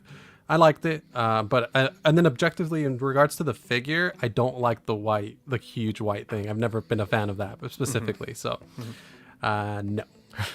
No, that's fair. What about you, Thomas? Any excitement on this one now, seeing the blogger photos? Blog photos look great. I have the other advanced suit, the one that doesn't have the little legs on the back, and so I'm good. I don't really, I've never really liked those extra legs on the back for some reason, so I'm not as interested in this one. So I don't think I'll be getting this. I'm the same way with the legs, but mostly because of the amount of space they take up, even just in the collection. Like for me, because I, at least as of right now, I try to still do one character per square. If I have him in there with that, it's too much. It kind of makes it seem like they're trying to make him more into the Doc Ock, with his 4 legs, but Spider-Man doesn't need those extra 4 legs. They do some really great work with it in the game. I will say it is it's a really cool function of of your character in the game, and just like any game, you need to be able to have some things to level up, right? So video game wise, I do like it, but I agree with you. I don't necessarily it wouldn't be the way I would display it, at least. But yeah, let's move on because this also popped up this week. Gilgamesh from the Eternals. Now, some people have told me they think that this is actually a downgrade in the sculpt. I don't necessarily see it being a downgrade. I actually still think it looks quite a lot like the actor. And we got Athena, of course, as well. I did think the Athena had a bit of a downgrade from the prototype to the final, especially with regards to her tiara, just the way her face looked a little bit. I thought it lost some of the likeness of Angelina Jolie. This, though, I think looks just like the actor still, and I think that they did a great job.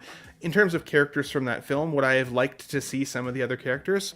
Sure, I 100%, who wouldn't? But I didn't love the movie enough to necessarily collect from it. And the fact that these two characters, of being Athena and this character, like, they spent quite a bit of time in the movie together, so I can see why at least they're the two that they've decided to pull the trigger on. But Jose, what are your thoughts on maybe the Eternals as a film, and would you potentially collect from it, especially if they came out with more of the line, or do you think this is it from what we're going to get from them? So I don't know. That's a good question. I feel like I'm gonna all day today. I've been. You're like, damn it! You picked on me again first. Yeah. I mean, with the Eternals. I mean, I don't know. Hot Toys just being Hot Toys, right? I mean, they only made these two.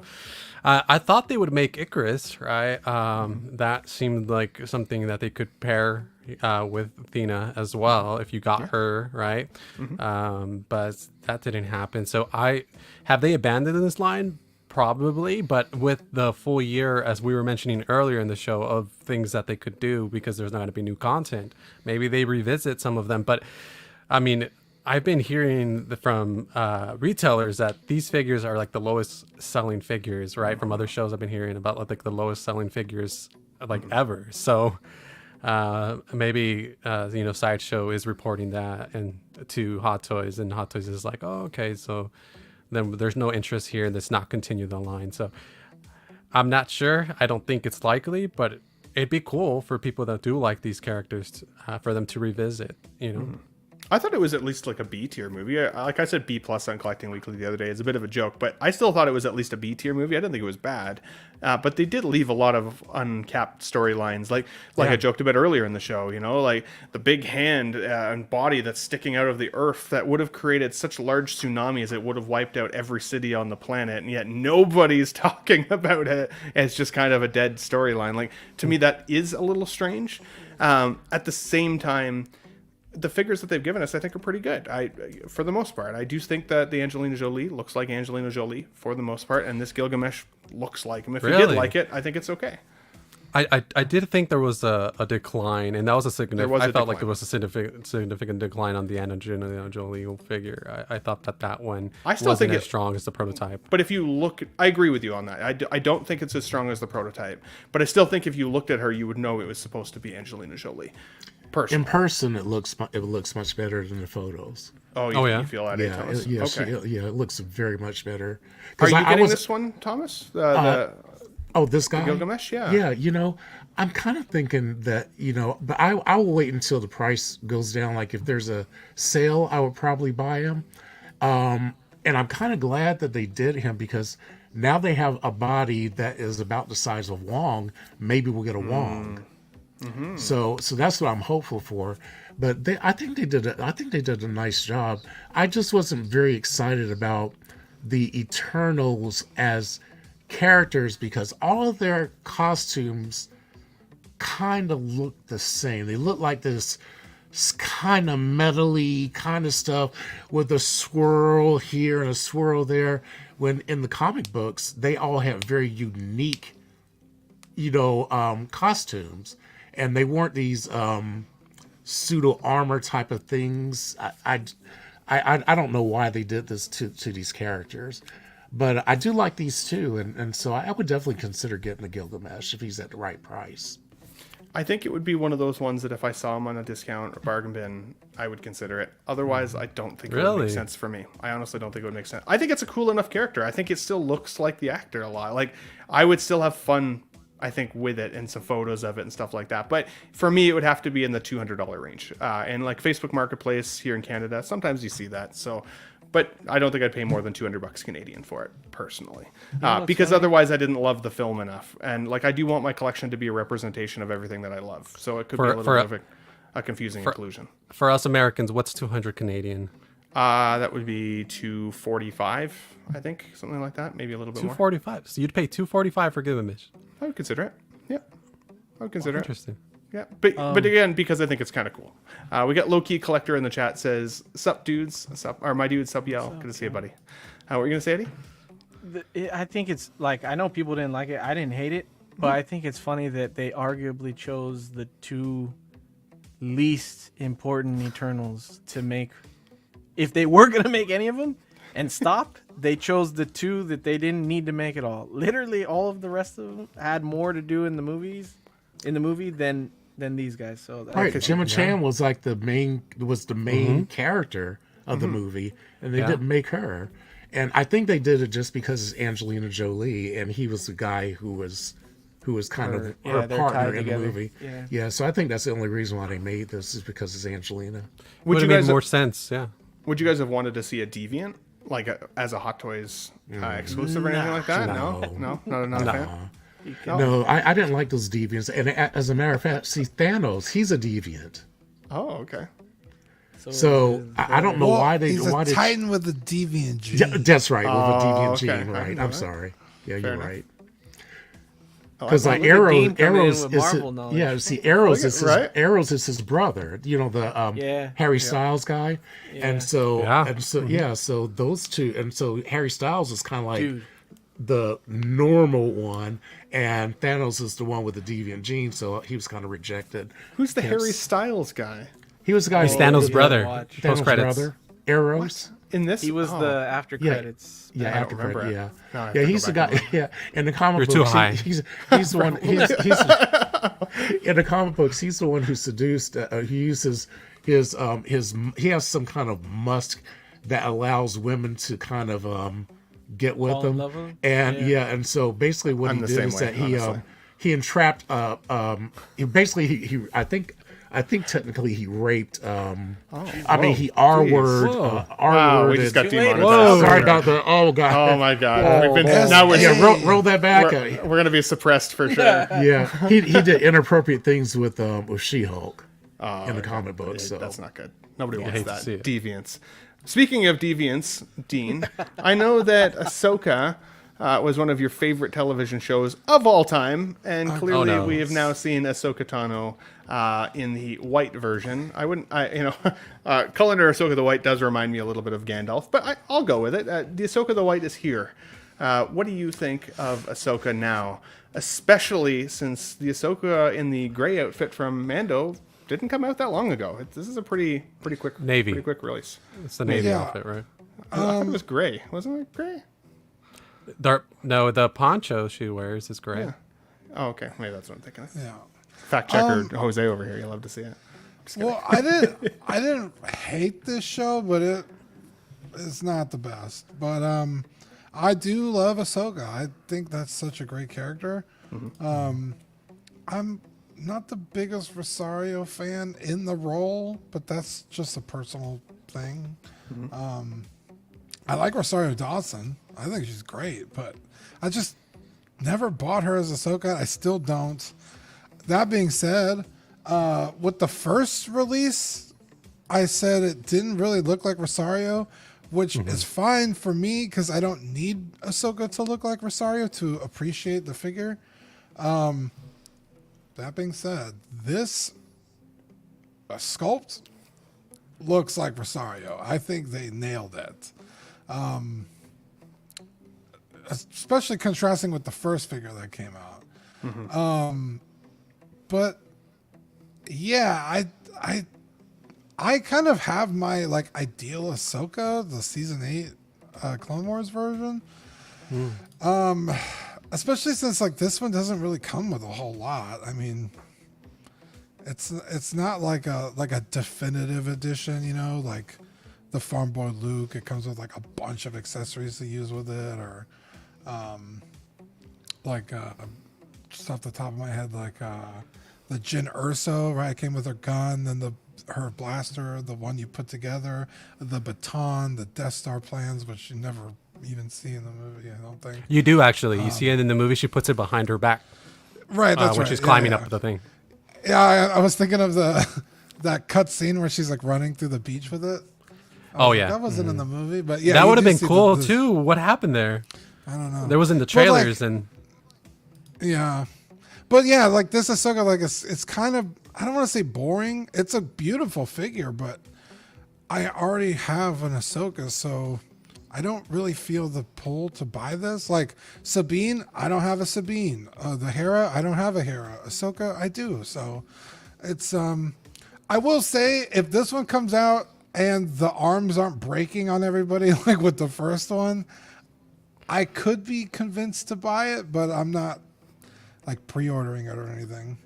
So I gotta say, I don't think this is a new body at all. I think it's exactly the same body as the previous version. I think it's going to have exactly the same challenges. They do advertise that it's got better knee articulation, but they haven't mentioned at all anything about the need for some WD-40 on those joints in the arms so they don't crack off in their sockets. So I honestly think the same issues will exist with this one versus the previous.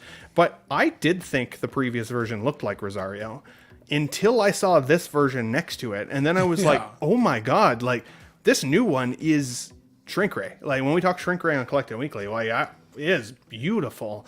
I think the likeness is really, really strong. And honestly, the whole Ahsoka line so far between Sabine, Hera, I know you didn't love the Hera that much, but I thought Hera was one of the best sculpts I've ever seen.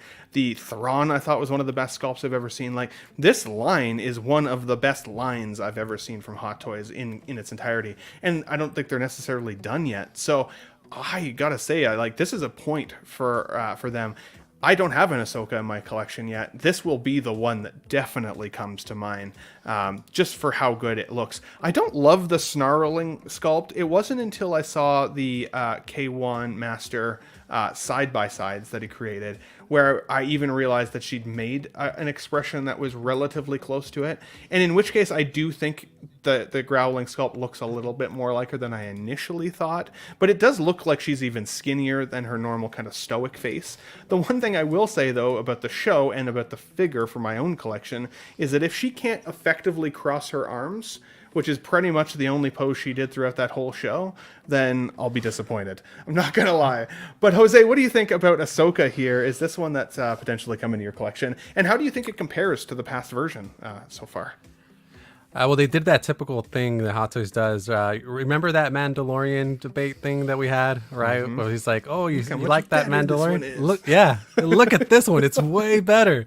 Especially they compare it to the previous release, right? And they did it to show you how the Leku was longer and so on and so forth. But come on, you're showing us this one's better than the one available. You should buy this one. I do want to get it. I have the original release, but I was never convinced it looked like Rosario.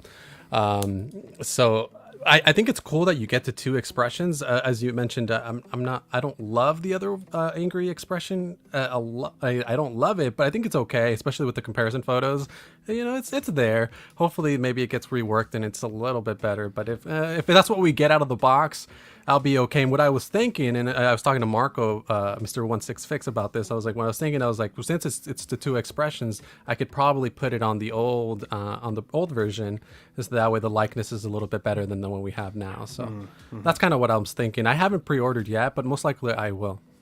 Heck yeah. No, well said. All well said. I think this looks so beautiful. I want to hear from you guys in the chat. Let us know, do you guys think this is noticeably better than the first? Did you guys still really like the first? If you've got the first version, the navy version, as Jose would let me know. If you had the Jose navy version, are you picking this one up in addition to? Are you going to try and get that other one out of your collection while you might still be able to get some value for it? I'd be a little bit worried that once this one hits the market and is in collectors' hands, that other one is going to be very hard to move without some money lost, which is the nature of collecting. It is what it is, but something to consider, that's for sure. 6 Scale Collector says, if it's the same body, she cannot cross her arms. You hate to see it. It's 100% the same body. I don't know for sure, but I really, really doubt it. If you looked at her shoulders, go back to that comparison photo. I feel like she looks a little bit more beefed up. If you look at that photo compared to, you see the comparison in the arms and the shoulder area? I agree, but do you think that could be just a difference of rolling the pose just a little bit, right? Like, for example, my Captain America, I can make him look so much more broad by just rolling his shoulders out slightly in his outfit, and suddenly he looks like expanded almost. I just wonder that if they'd given it to us, they would have told us that. I know Hot Toys is notoriously a little shitty for communication, but like this figure was having so many problems with the breaking arms that you'd think that they'd want to pull a Mando kind of like you were saying and be like, look how much better this body is now. We heard you. the fact that they didn't do that and just talked about the knees makes me wonder, at the very least. Yeah, I feel like, I mean, we're not going to see this figure until what, 2 years, 2025 maybe? Probably. I mean, yeah, maybe 16, 17 months. Yeah, so, I mean, if they don't solve that issue, that's a travesty. So y'all were saying that the arms were breaking? Oh, almost on like, everybody's. It was Really? bad. It was bad. It's a lot miracle of if you have people. one and it's not broken. Because, see, I've got one. I just haven't taken her out of the box yet. So maybe that's why my arms didn't break. Be really careful when you bend her at the arms. So like it was so much resistance that it was literally just cracking off basically at the elbow inside the Yeah, side. there's, because it's a seamless body up until the elbow, and there's only a single peg holding in the bottom arm. What? So when you go to articulate it, all that pressure is on one single. It's like a plastic peg, and it just snaps, and then you're hosed. You can't Be fix it. really, really careful there. Alvin J also did give another $1.99. Says, What did Dean, I do? again, you failed me. I think it was with regards to Ahsoka here for sure. Not But Dean, like I need to bring you. Rosario? Yeah. Yeah, I need to bring you on the channel more often because like I didn't realize. If you don't want know, controversy, you shouldn't have hired the king. Oh, well, you know what? We all need some dollars in our bank accounts. Of course, Alvin, thank you so much for your support, buddy. It all goes to the channel. Whenever I look at the channel and figure out what I'm going to do next, which is going to be a figure giveaway at subscriber 3,000, I'm constantly looking at my bank account. It's gone. It's all gone. What's all gone? The money in your account. It didn't do too well. It's gone. What do you mean? I have $100. Not anymore, you don't. Poof. Poof! It's gone. It's gone. It's fully gone. And Guys, it's gone. let's move on to the last two topics here. We want to keep it into less than 15 minutes if we can, not hold the panelists and the chat community too long. But Loki had its season finale this last week, and I don't want to talk too much about the show because some people still haven't necessarily seen it. But I do think that there's enough spoilers, images out there now, both from Marvel and Hot Toys, to know that Hot Toys is teasing we're going to get another Loki collectible here at some point. Without going into the storyline, just in case you haven't seen it, this is kind of what the final version of Loki looks like, the god version of Loki. And I think it's very, very cool. Like I said at the beginning of the show, I just ordered my TVA Loki from SpongeBob SquareBall's warehouse over there at Classy Thomas's house. But I would still consider absolutely picking this guy up if this one came from the show. But Dean, since you've seen the show now as well, is there any other characters that you'd like to see from Loki, Loki season 1 or 2, really, but Loki season 2 specifically? Or are you thinking this is going to be the final release we get from Hot Toys on that? You know, I enjoyed the show.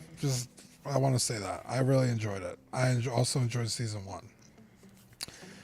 But in terms of figures, I can't see them doing a lot with this season because everybody is in like regular clothes, and like that's not really why I buy figures. Get ready for another $199 coming up, Dean. I know. Like, if I want a Tony Stark figure, I get him in the Iron Man suit. I don't get him in a fucking Armani, 3-piece, Or Captain America. I don't get him in a jacket and khakis, right? I get him in this Captain America outfit. If we see this Loki, sure, like that looks cool. I don't know about the no socks thing. That's weird. It's wearing like loafers. I was like, what the fuck? But sure. But in terms of like, I really enjoyed Obadiah. Or not Obadiah. Obi. Yeah, Obi. I was like, what the fuck? Obadiah came back? Ouroboros. Sorry. Mm-hmm. I really like that character, but he's like in like looks like he works jumpsuit. in the IT office. Yeah. Well, he does.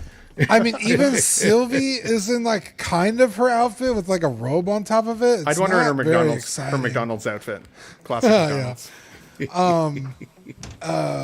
Renslayer, great character, but also in like a white shirt and a skirt. It's like that's not. They don't make exciting figures, right? That's my only thing. But like, I would like to add those characters at some point. What's his name? The one that's Mobius. No, I really do love Mobius. I also have a huge soft spot in my heart for Owen Wilson because he's kind of adorable. But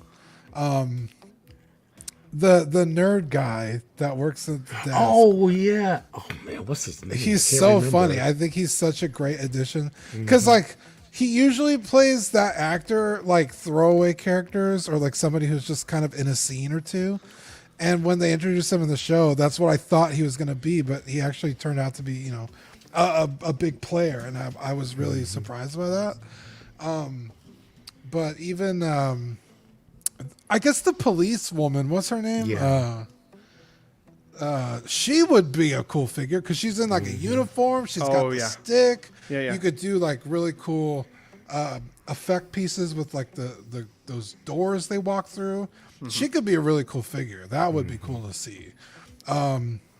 She's also kind of like, you know, a bigger woman. So I would be really interested to see how they would pull that off. And if they do, because she's arguably really important to both seasons. So if they don't do her, I'd be kind of disappointed. But yeah, I don't know. This season was just kind of everybody in like normal clothing. B15. Thank you, Alvin. Yeah. No, absolutely. Well said, Dean. I know, Jose, you haven't seen the show yet. I do. I know you said you tried season 1, right? And you just couldn't quite get into it? I saw all of it. I saw the first season. I would give season 2 a chance just to see if it changes your mind even about season 1. Because, like, I liked season 1, but after seeing season 2, it made me have a greater appreciation even for what happened in season 1 and some of that build. Yeah. I would say consider.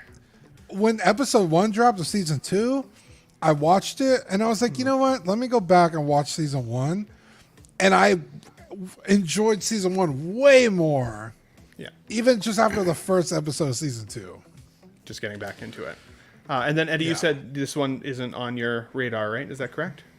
Fair enough. No problem. Classy Thomas, you mentioned Mobius earlier. Is there anybody else that Dean forgot to mention, or do you kind of agree with him on all points there? Mobius on jet ski, I saw somebody in the chat say earlier. Which would be that would be so Although cool. I don't feel like they paid that off well enough in the show. I would have liked to see him out on the open water, but that would be so cool. But yeah, I'd like to get, of course, Loki. I think I said early in the show, I would love if they go back and make a kid Loki from the first season.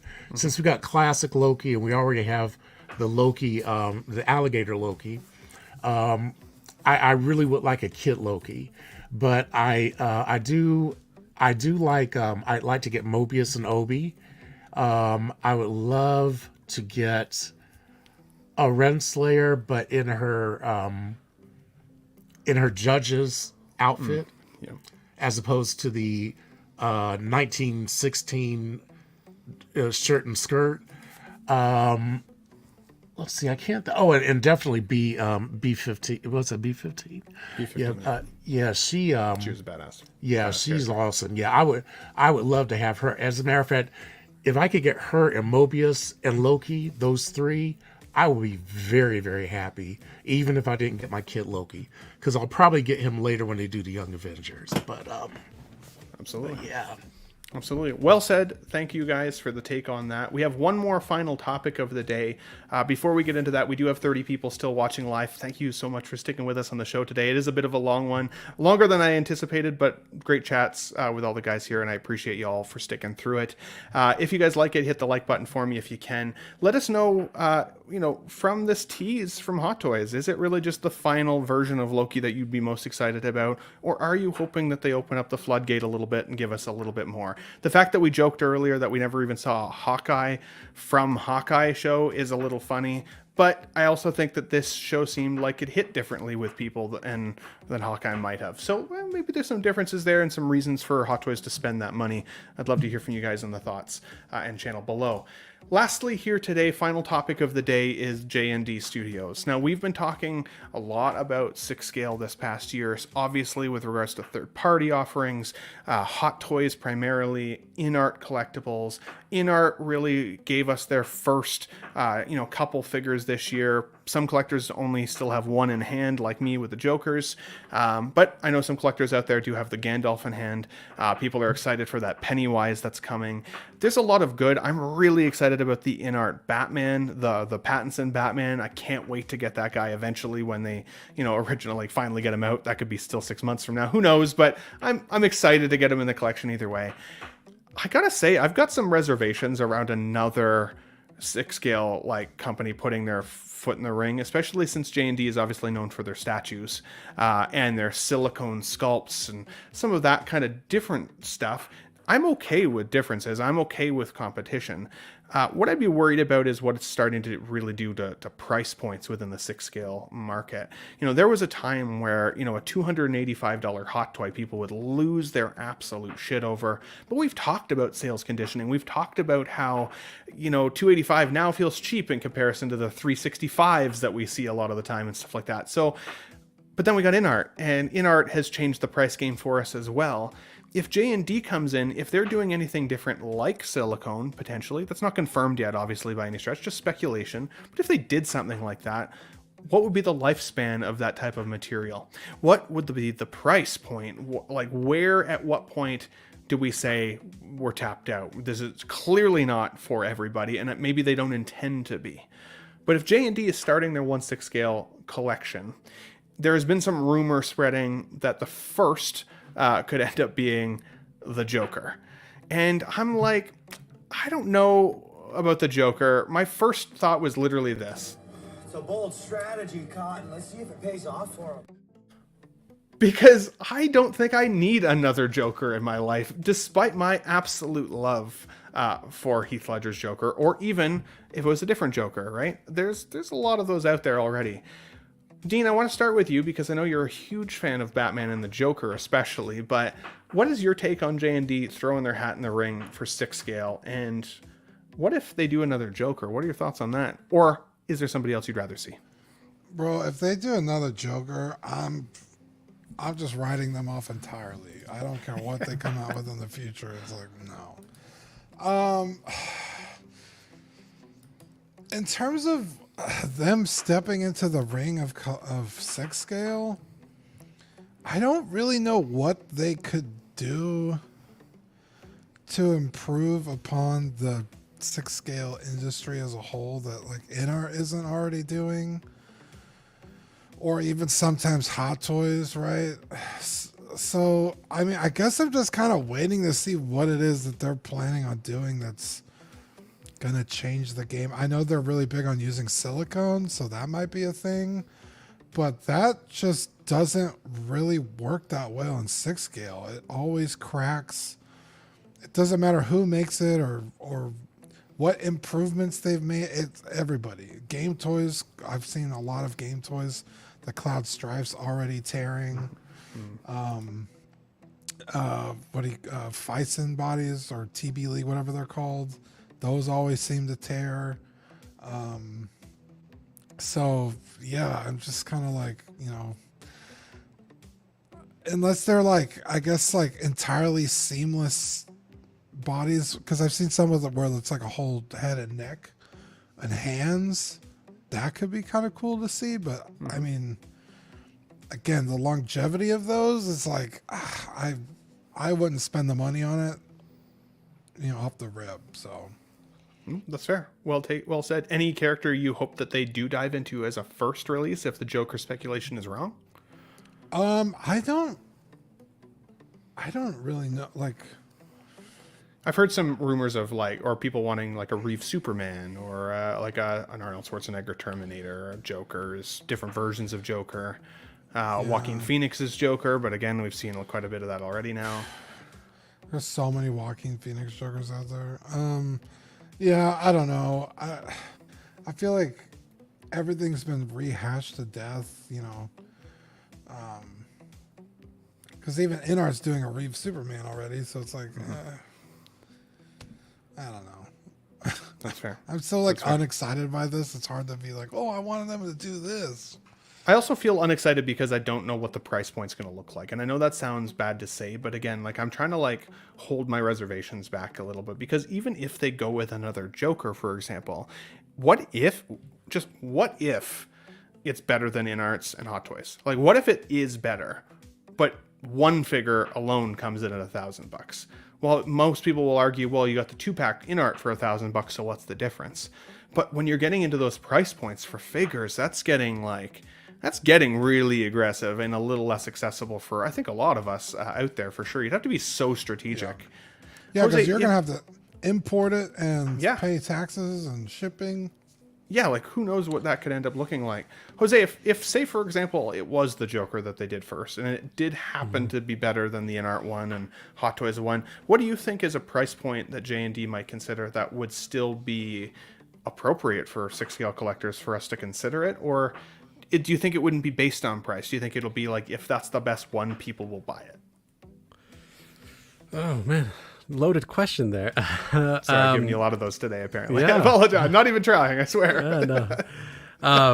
For price point, I don't know, because everybody's finances is different, right? So, I mean, if I think 500 is a lot, someone else might be like, well, for the best Heath Ledger Joker might be just, just right, I don't know, especially if they're talking about silicone. From my understanding, they basically gave it away in one of their the live things, right? They're basically saying that the tease. They give 3 hints, and it's going to be a Heath Ledger Joker. Yeah, basically saying that he played a cowboy and a few other things that basically Played a cowboy. He played a knight. I forgot what the third tease was, but it's probably going to be a Joker. So it's like it's the guy from 10 Things I Hate About You. Yeah, basically that might as well just say that. So I don't know. It's interesting that there's this whole trying to one up each other with the Joker, right? Like, oh, well, in art, and then Hot Toys is like, well, here's my version, and J&D's like, well, let me do my version, and so it's like, I don't know, it's like I'm kind of jokered out. Like, oh, that's enough. Like, okay, like there's so many other characters you could do. Like, and then it's just like, why do you want to flood the market with these Ledger Jokers? Like. And then I'm like, because then I was thinking it was like, well, maybe it's like the Nurse Joker or Bank Robber Joker. But even then, like, you're going to pay $500 for that particular version of the Joker, like, or whatever this is going to cost. Or I'm assuming over 500. But I mean, if it's silicone and it's all these different things, I don't know. I feel like J&D, and correct me, you guys that know a little bit more about statues, but like, aren't they the ones that are kind of like their prototypes are pretty good, yeah, and then sometimes when it goes to the final product is not as good, and then like from my understanding they were kind of tone deaf about the Arwen, right? That they did this whole video about how gorgeous she was, and she had these luscious lips and all these things, and like fans were like giving their shit, and then like they kept they fought back, like the CEO went on a video and started saying all these things like, oh well, she's important to us, so we're gonna do what we want to do or something like that. I don't know. And so it's like, so you're worried about their level of being able to take criticism, even potentially. Yeah, absolutely. Because the 6-scale community, I will say, is one of the most critical communities I've been a part of, in a good way and sometimes in a bad way, but like certainly vocal critics, especially. So yeah, that's definitely concerning that they're just going to go ahead and do whatever they want. Which I mean, I'm sure that they have these business meetings and they say, hey, this is the best move for our company. So I'm sure they have their reasons, but I just don't understand it personally. That makes sense. Fair, well said, Eddie. If they made J&D made the best Batman Forever stuff you've ever seen, would you be more excited about them putting their hat in the ring, or what is your real take on J&D stepping up to the 6-scale community with some offerings? Is it something you're excited about? I'd be more excited if they did not big IPs. I'd be more, because they do, like they did an Indiana Jones statue recently. I'd be more excited if they started off with something like that. Just because I think, well, we know we have the best Joker in my opinion already. We don't need another. Even Batman Forever, it's not in art, but it's a really good Batman and Robin. So unless they did like the Bruce Wayne version or something, that's more what excites me. I have a feeling they're gonna do a lot of 2-packs and a lot of like Batman with the Bruce Wayne version, or Indiana Jones with another character. I'm thinking to hit that price point they want to hit, they're going to do 2-packs, but I also think it's going to be nowhere near InArt's price range. I think we're looking at $1,500 minimum for a 2-pack. So about $700 each. And I think they do it on purpose, man, to they do it on purpose to set themselves apart. And I think that's why they're starting with Joker. They're like, it's not that they can't take criticism well, it's that they almost don't care. They like, and they want to be like, nah, we don't care. We're going to do it anyway. They want to like, they feel like it's a point of pride for them to come out and be like, no, we're doing a Joker. We don't care. Like, if you guys don't want it, don't buy it. Like, we don't, that's their attitude. And I kind of hate that. So I'm interested. Some collectors will love that though, right? I mean, that like, their statue collection, their statues always sell out. People hate on them, but they still buy them. And so I'm sure that the line is going to do well. I just don't know if it's going to be a very, very, very drama / toxic talking point on every live stream every single time they release a figure. I feel like, because it will 100% be silicone, and it will 100% be expensive. And you hear what Dean said: silicone degrades, and we already are hitting our limit on price point. So, yeah, I can't see the community loving this at all. it's going to be those bandwagon J&D fans. You hate to see it, you know. The supporters. I am a fan of 6 scale in general. So I do like the concept of competition. I do like the concept of seeing new innovation. I don't like the concept of rising prices, but that's just the world that we live in for the most part.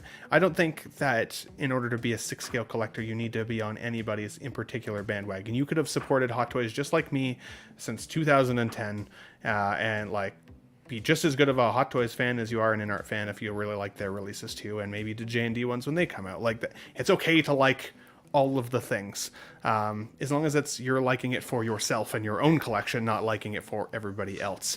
Classy Thomas, last but certainly not least, are you excited for J&D tossing their hat in the ring on 6 scale? What are your thoughts on this? And what are your thoughts on maybe another Joker? No and no. No and no. Yes, not really, eh? Just price point wise, or is there any reason that you're not all that excited for them specifically? No, I mean, I don't think that throwing your hat in the ring and rehashing something that's already been rehashed, it doesn't show me innovation. And I don't know. I just think that if they really want to come out strong, I would have come out with something unique that nobody else had done. Or if they wanted to try to show how better they are than Hot Toys, take one of their other properties that was maybe relatively popular and show your version of that. But to keep rehashing the Joker, I am so tired of the Joker. Even though I love my In-Art Joker, I'm tired of it. I am tired of it. Give me something else. Do Wonder Woman. Yeah. I mean, do Wonder Woman. Imagine they would have done a Wonder Woman and the likeness would have been the best Gal Gadot likeness ever, and you know the price points, you know, decent. Like I'm sure the community would like that. You know, exactly. If they wanted to do something like that, do another member of the Trinity. I mean, and nobody's really giving Wonder Woman a whole bunch of love. I mean, they're always about Superman and Batman. You know, but you know, do Wonder Woman. That would be awesome. Yeah. Linda Carter, even if they wanted to do Linda Carter. Oh wow! You know what I mean? Like, man, if they did a Linda Carter Wonder Woman and they went out of the gate with that silicone and it looked perfect, it's like 1/6 scale. Like, here you go, community. You know what I mean? Yeah, because there's something you don't have in your collection already, and this is going to be the best one you'll ever get. Aren't they the ones that did that Mira, the 3rd scale Mira? And you know, nobody was feeling the actress, and so. You know, but they still made it, I guess, because they're like, well, we're going to they don't care. Make it because they don't care. Exactly. Gotta separate the actor from the character. Yeah. So, yeah, but I'm like, hey, whatever. Yeah, like one of the things I thought of right away, like the Suicide Squad, like all those characters they could tackle, the Idris Elba, you know, the Bloodsport, die-cast parts, you know what I mean, or Harley Quinn. They did a Harley Quinn with real leather. Red dress, you know what I mean? A red dress. I mean, there's so many things that they could tackle. Yes. And everybody loves Harley Quinn, and everybody's been wanting that red dress. Yeah. Or Poison Ivy. I love Poison Ivy from Batman Forever. She was badass. She'd be a cool first character. Punchline. Guys, well said. Thank you for your takes today. The show has gone very, very long. We still have just under 30 people in the chat. I think we should wrap it up for today. So, Classy Thomas, thanks for joining in once again, buddy. Classy Thomas, SpongeBob SquareBall's YouTube channel. If you haven't already had a chance to go over and check him out, he's got some stuff on there. Where can we find you otherwise this week, Thomas? What are you going to be up to? Anything exciting for you for the week? Nothing really excited. I mean, I've been showing up on other people's streams. So, I know that Wednesday is the day before Thanksgiving. So, United States Thanksgiving. So, if they're still having After Dark, then I'll be there. But I did want to say that I saw Blue Beetle last night. Man, that was a good movie. And I really enjoyed it. And if Hot Toys made a Blue Beetle, I'd definitely buy that. I hope they don't like Mexicans. Huh?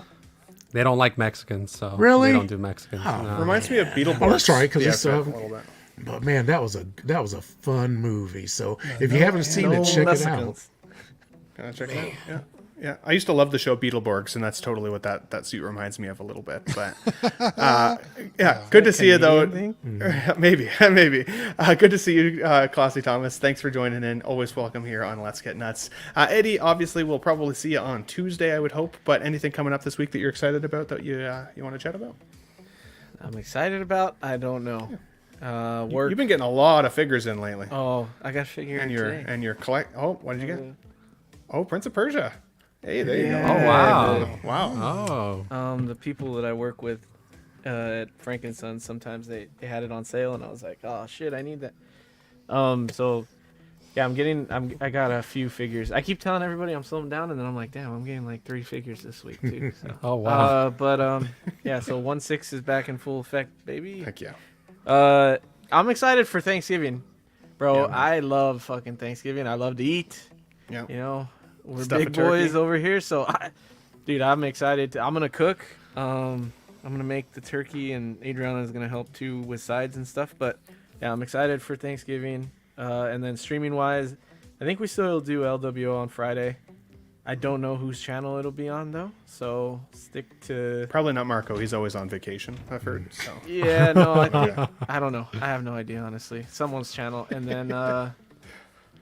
Sunday, if you're still having Let's Get Nuts, I'll be there next Sunday too. So I think that's all let me I know. got going Well, on let me this know week. in the chat actually as well, guys, because I was considering canceling Let's Get Nuts next Sunday because I was like, I don't know if you guys celebrate your Thanksgiving. If it falls in the middle of a week, do you wait till the weekend to have it?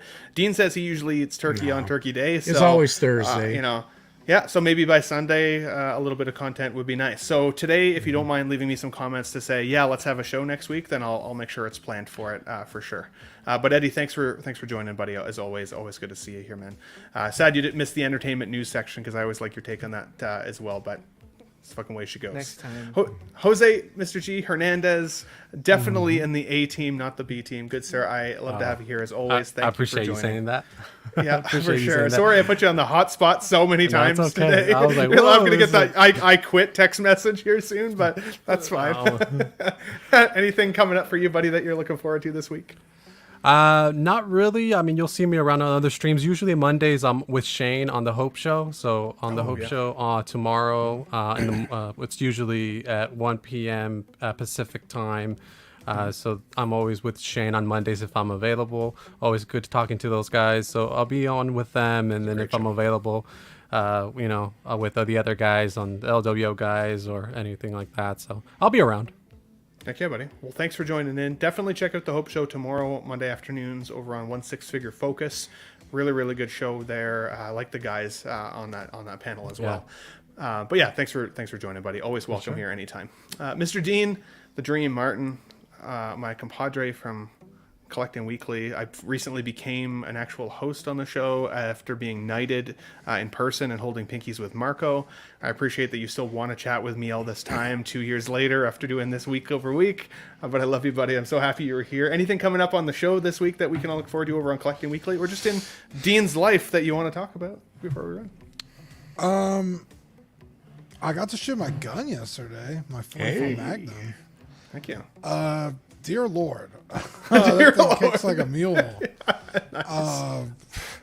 I went from that to my 357, and it felt like I was shooting a pea shooter. I was like, oh my god, the 357 is no slouch. So, yeah, the 44 Magnum is a whole experience, but that was cool. I wish I could show that kind of stuff on YouTube, but they demonetized the fuck out of you immediately. So For guns and stuff, yeah. yeah, so that was cool. I got to hang out with Zach. We went shooting, then we went to go eat, which we'll talk about on Tuesday, and then his Gandalf should be getting delivered tomorrow. Heck yeah. From InArt. So that might be the unboxing. I don't know. I'm pretty excited. That sounds like fun. And I saw that he's got a really interesting question lined up for us on the panel for Tuesday night. So for the Tuesday night discussion, definitely check out the question, because I think it's going to be an interesting discussion. I don't want to tease it here, but seen what it was. Yeah, it's looking like a pretty cool topic. So I think little topic was tease better, there, but that's fine. Well, we can maybe do both. Maybe we'll squeeze in both. You never know. So, but no, yeah, we Dean, have a collector Joey joining us, so that'll be cool. Yes, I forgot about that. That's awesome. He just hit 5K subscribers, so congratulations to Collector Joey for sure. Yeah, Marco has a friend thing. I thought it was a work thing, but it's not. So he won't be joining us, but we got Collector Joey, so that'll be cool. Yeah. But yeah, got a good show. Yeah, when we found out it was a friend thing, both Dean and I were equally offended, I will say. So, yes, equally offended. Dean, I love you, buddy. Thanks for coming into the show today. I definitely appreciate your time. Guys, for everybody listening in the panel, or I should say in the chat, we definitely appreciate you. For everybody listening on the replay all throughout the next week and the week after that, as the views slowly roll in, thanks so much for watching and supporting my show here at the Ben Thomas Show. If you are watching Let's Get Nuts, you're already on the Ben Thomas Show. I'm about 7 subscribers away from 2,500. We are going to do a 2-figure giveaway at 3,000. The subs seem to be rolling in pretty quickly, so I think that's probably only a month or two away, I'm hoping at this point.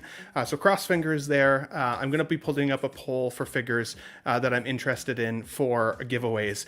So stay tuned on the channel for that, looking for polls in my YouTube posts. If you're interested in merch from my channel at all, if you want to wear my face on your t-shirt, or you like the Let's Get Nuts logo that Dean actually made for me, you can get that over on TeePublic. The link is in the YouTube channel at the top corner where it says merch contact. I've actually got a Let's Get Nuts sweater on the way that I'm very, very excited about to go with my Buc-ee's one, because I can't always wear Buc-ee's when it comes to nuts and discussing the show. But of course, if you guys are new to the Ben Thomas Show, please hit the like, hit the subscribe. That always definitely helps. Dean, I would say once again, we got nuts. Thanks for watching, everybody. Wow, what a great audience. Be sure to subscribe to my channel if you haven't already, because subscribing makes you feel good. In case I don't see ya, good afternoon, good evening, and good night.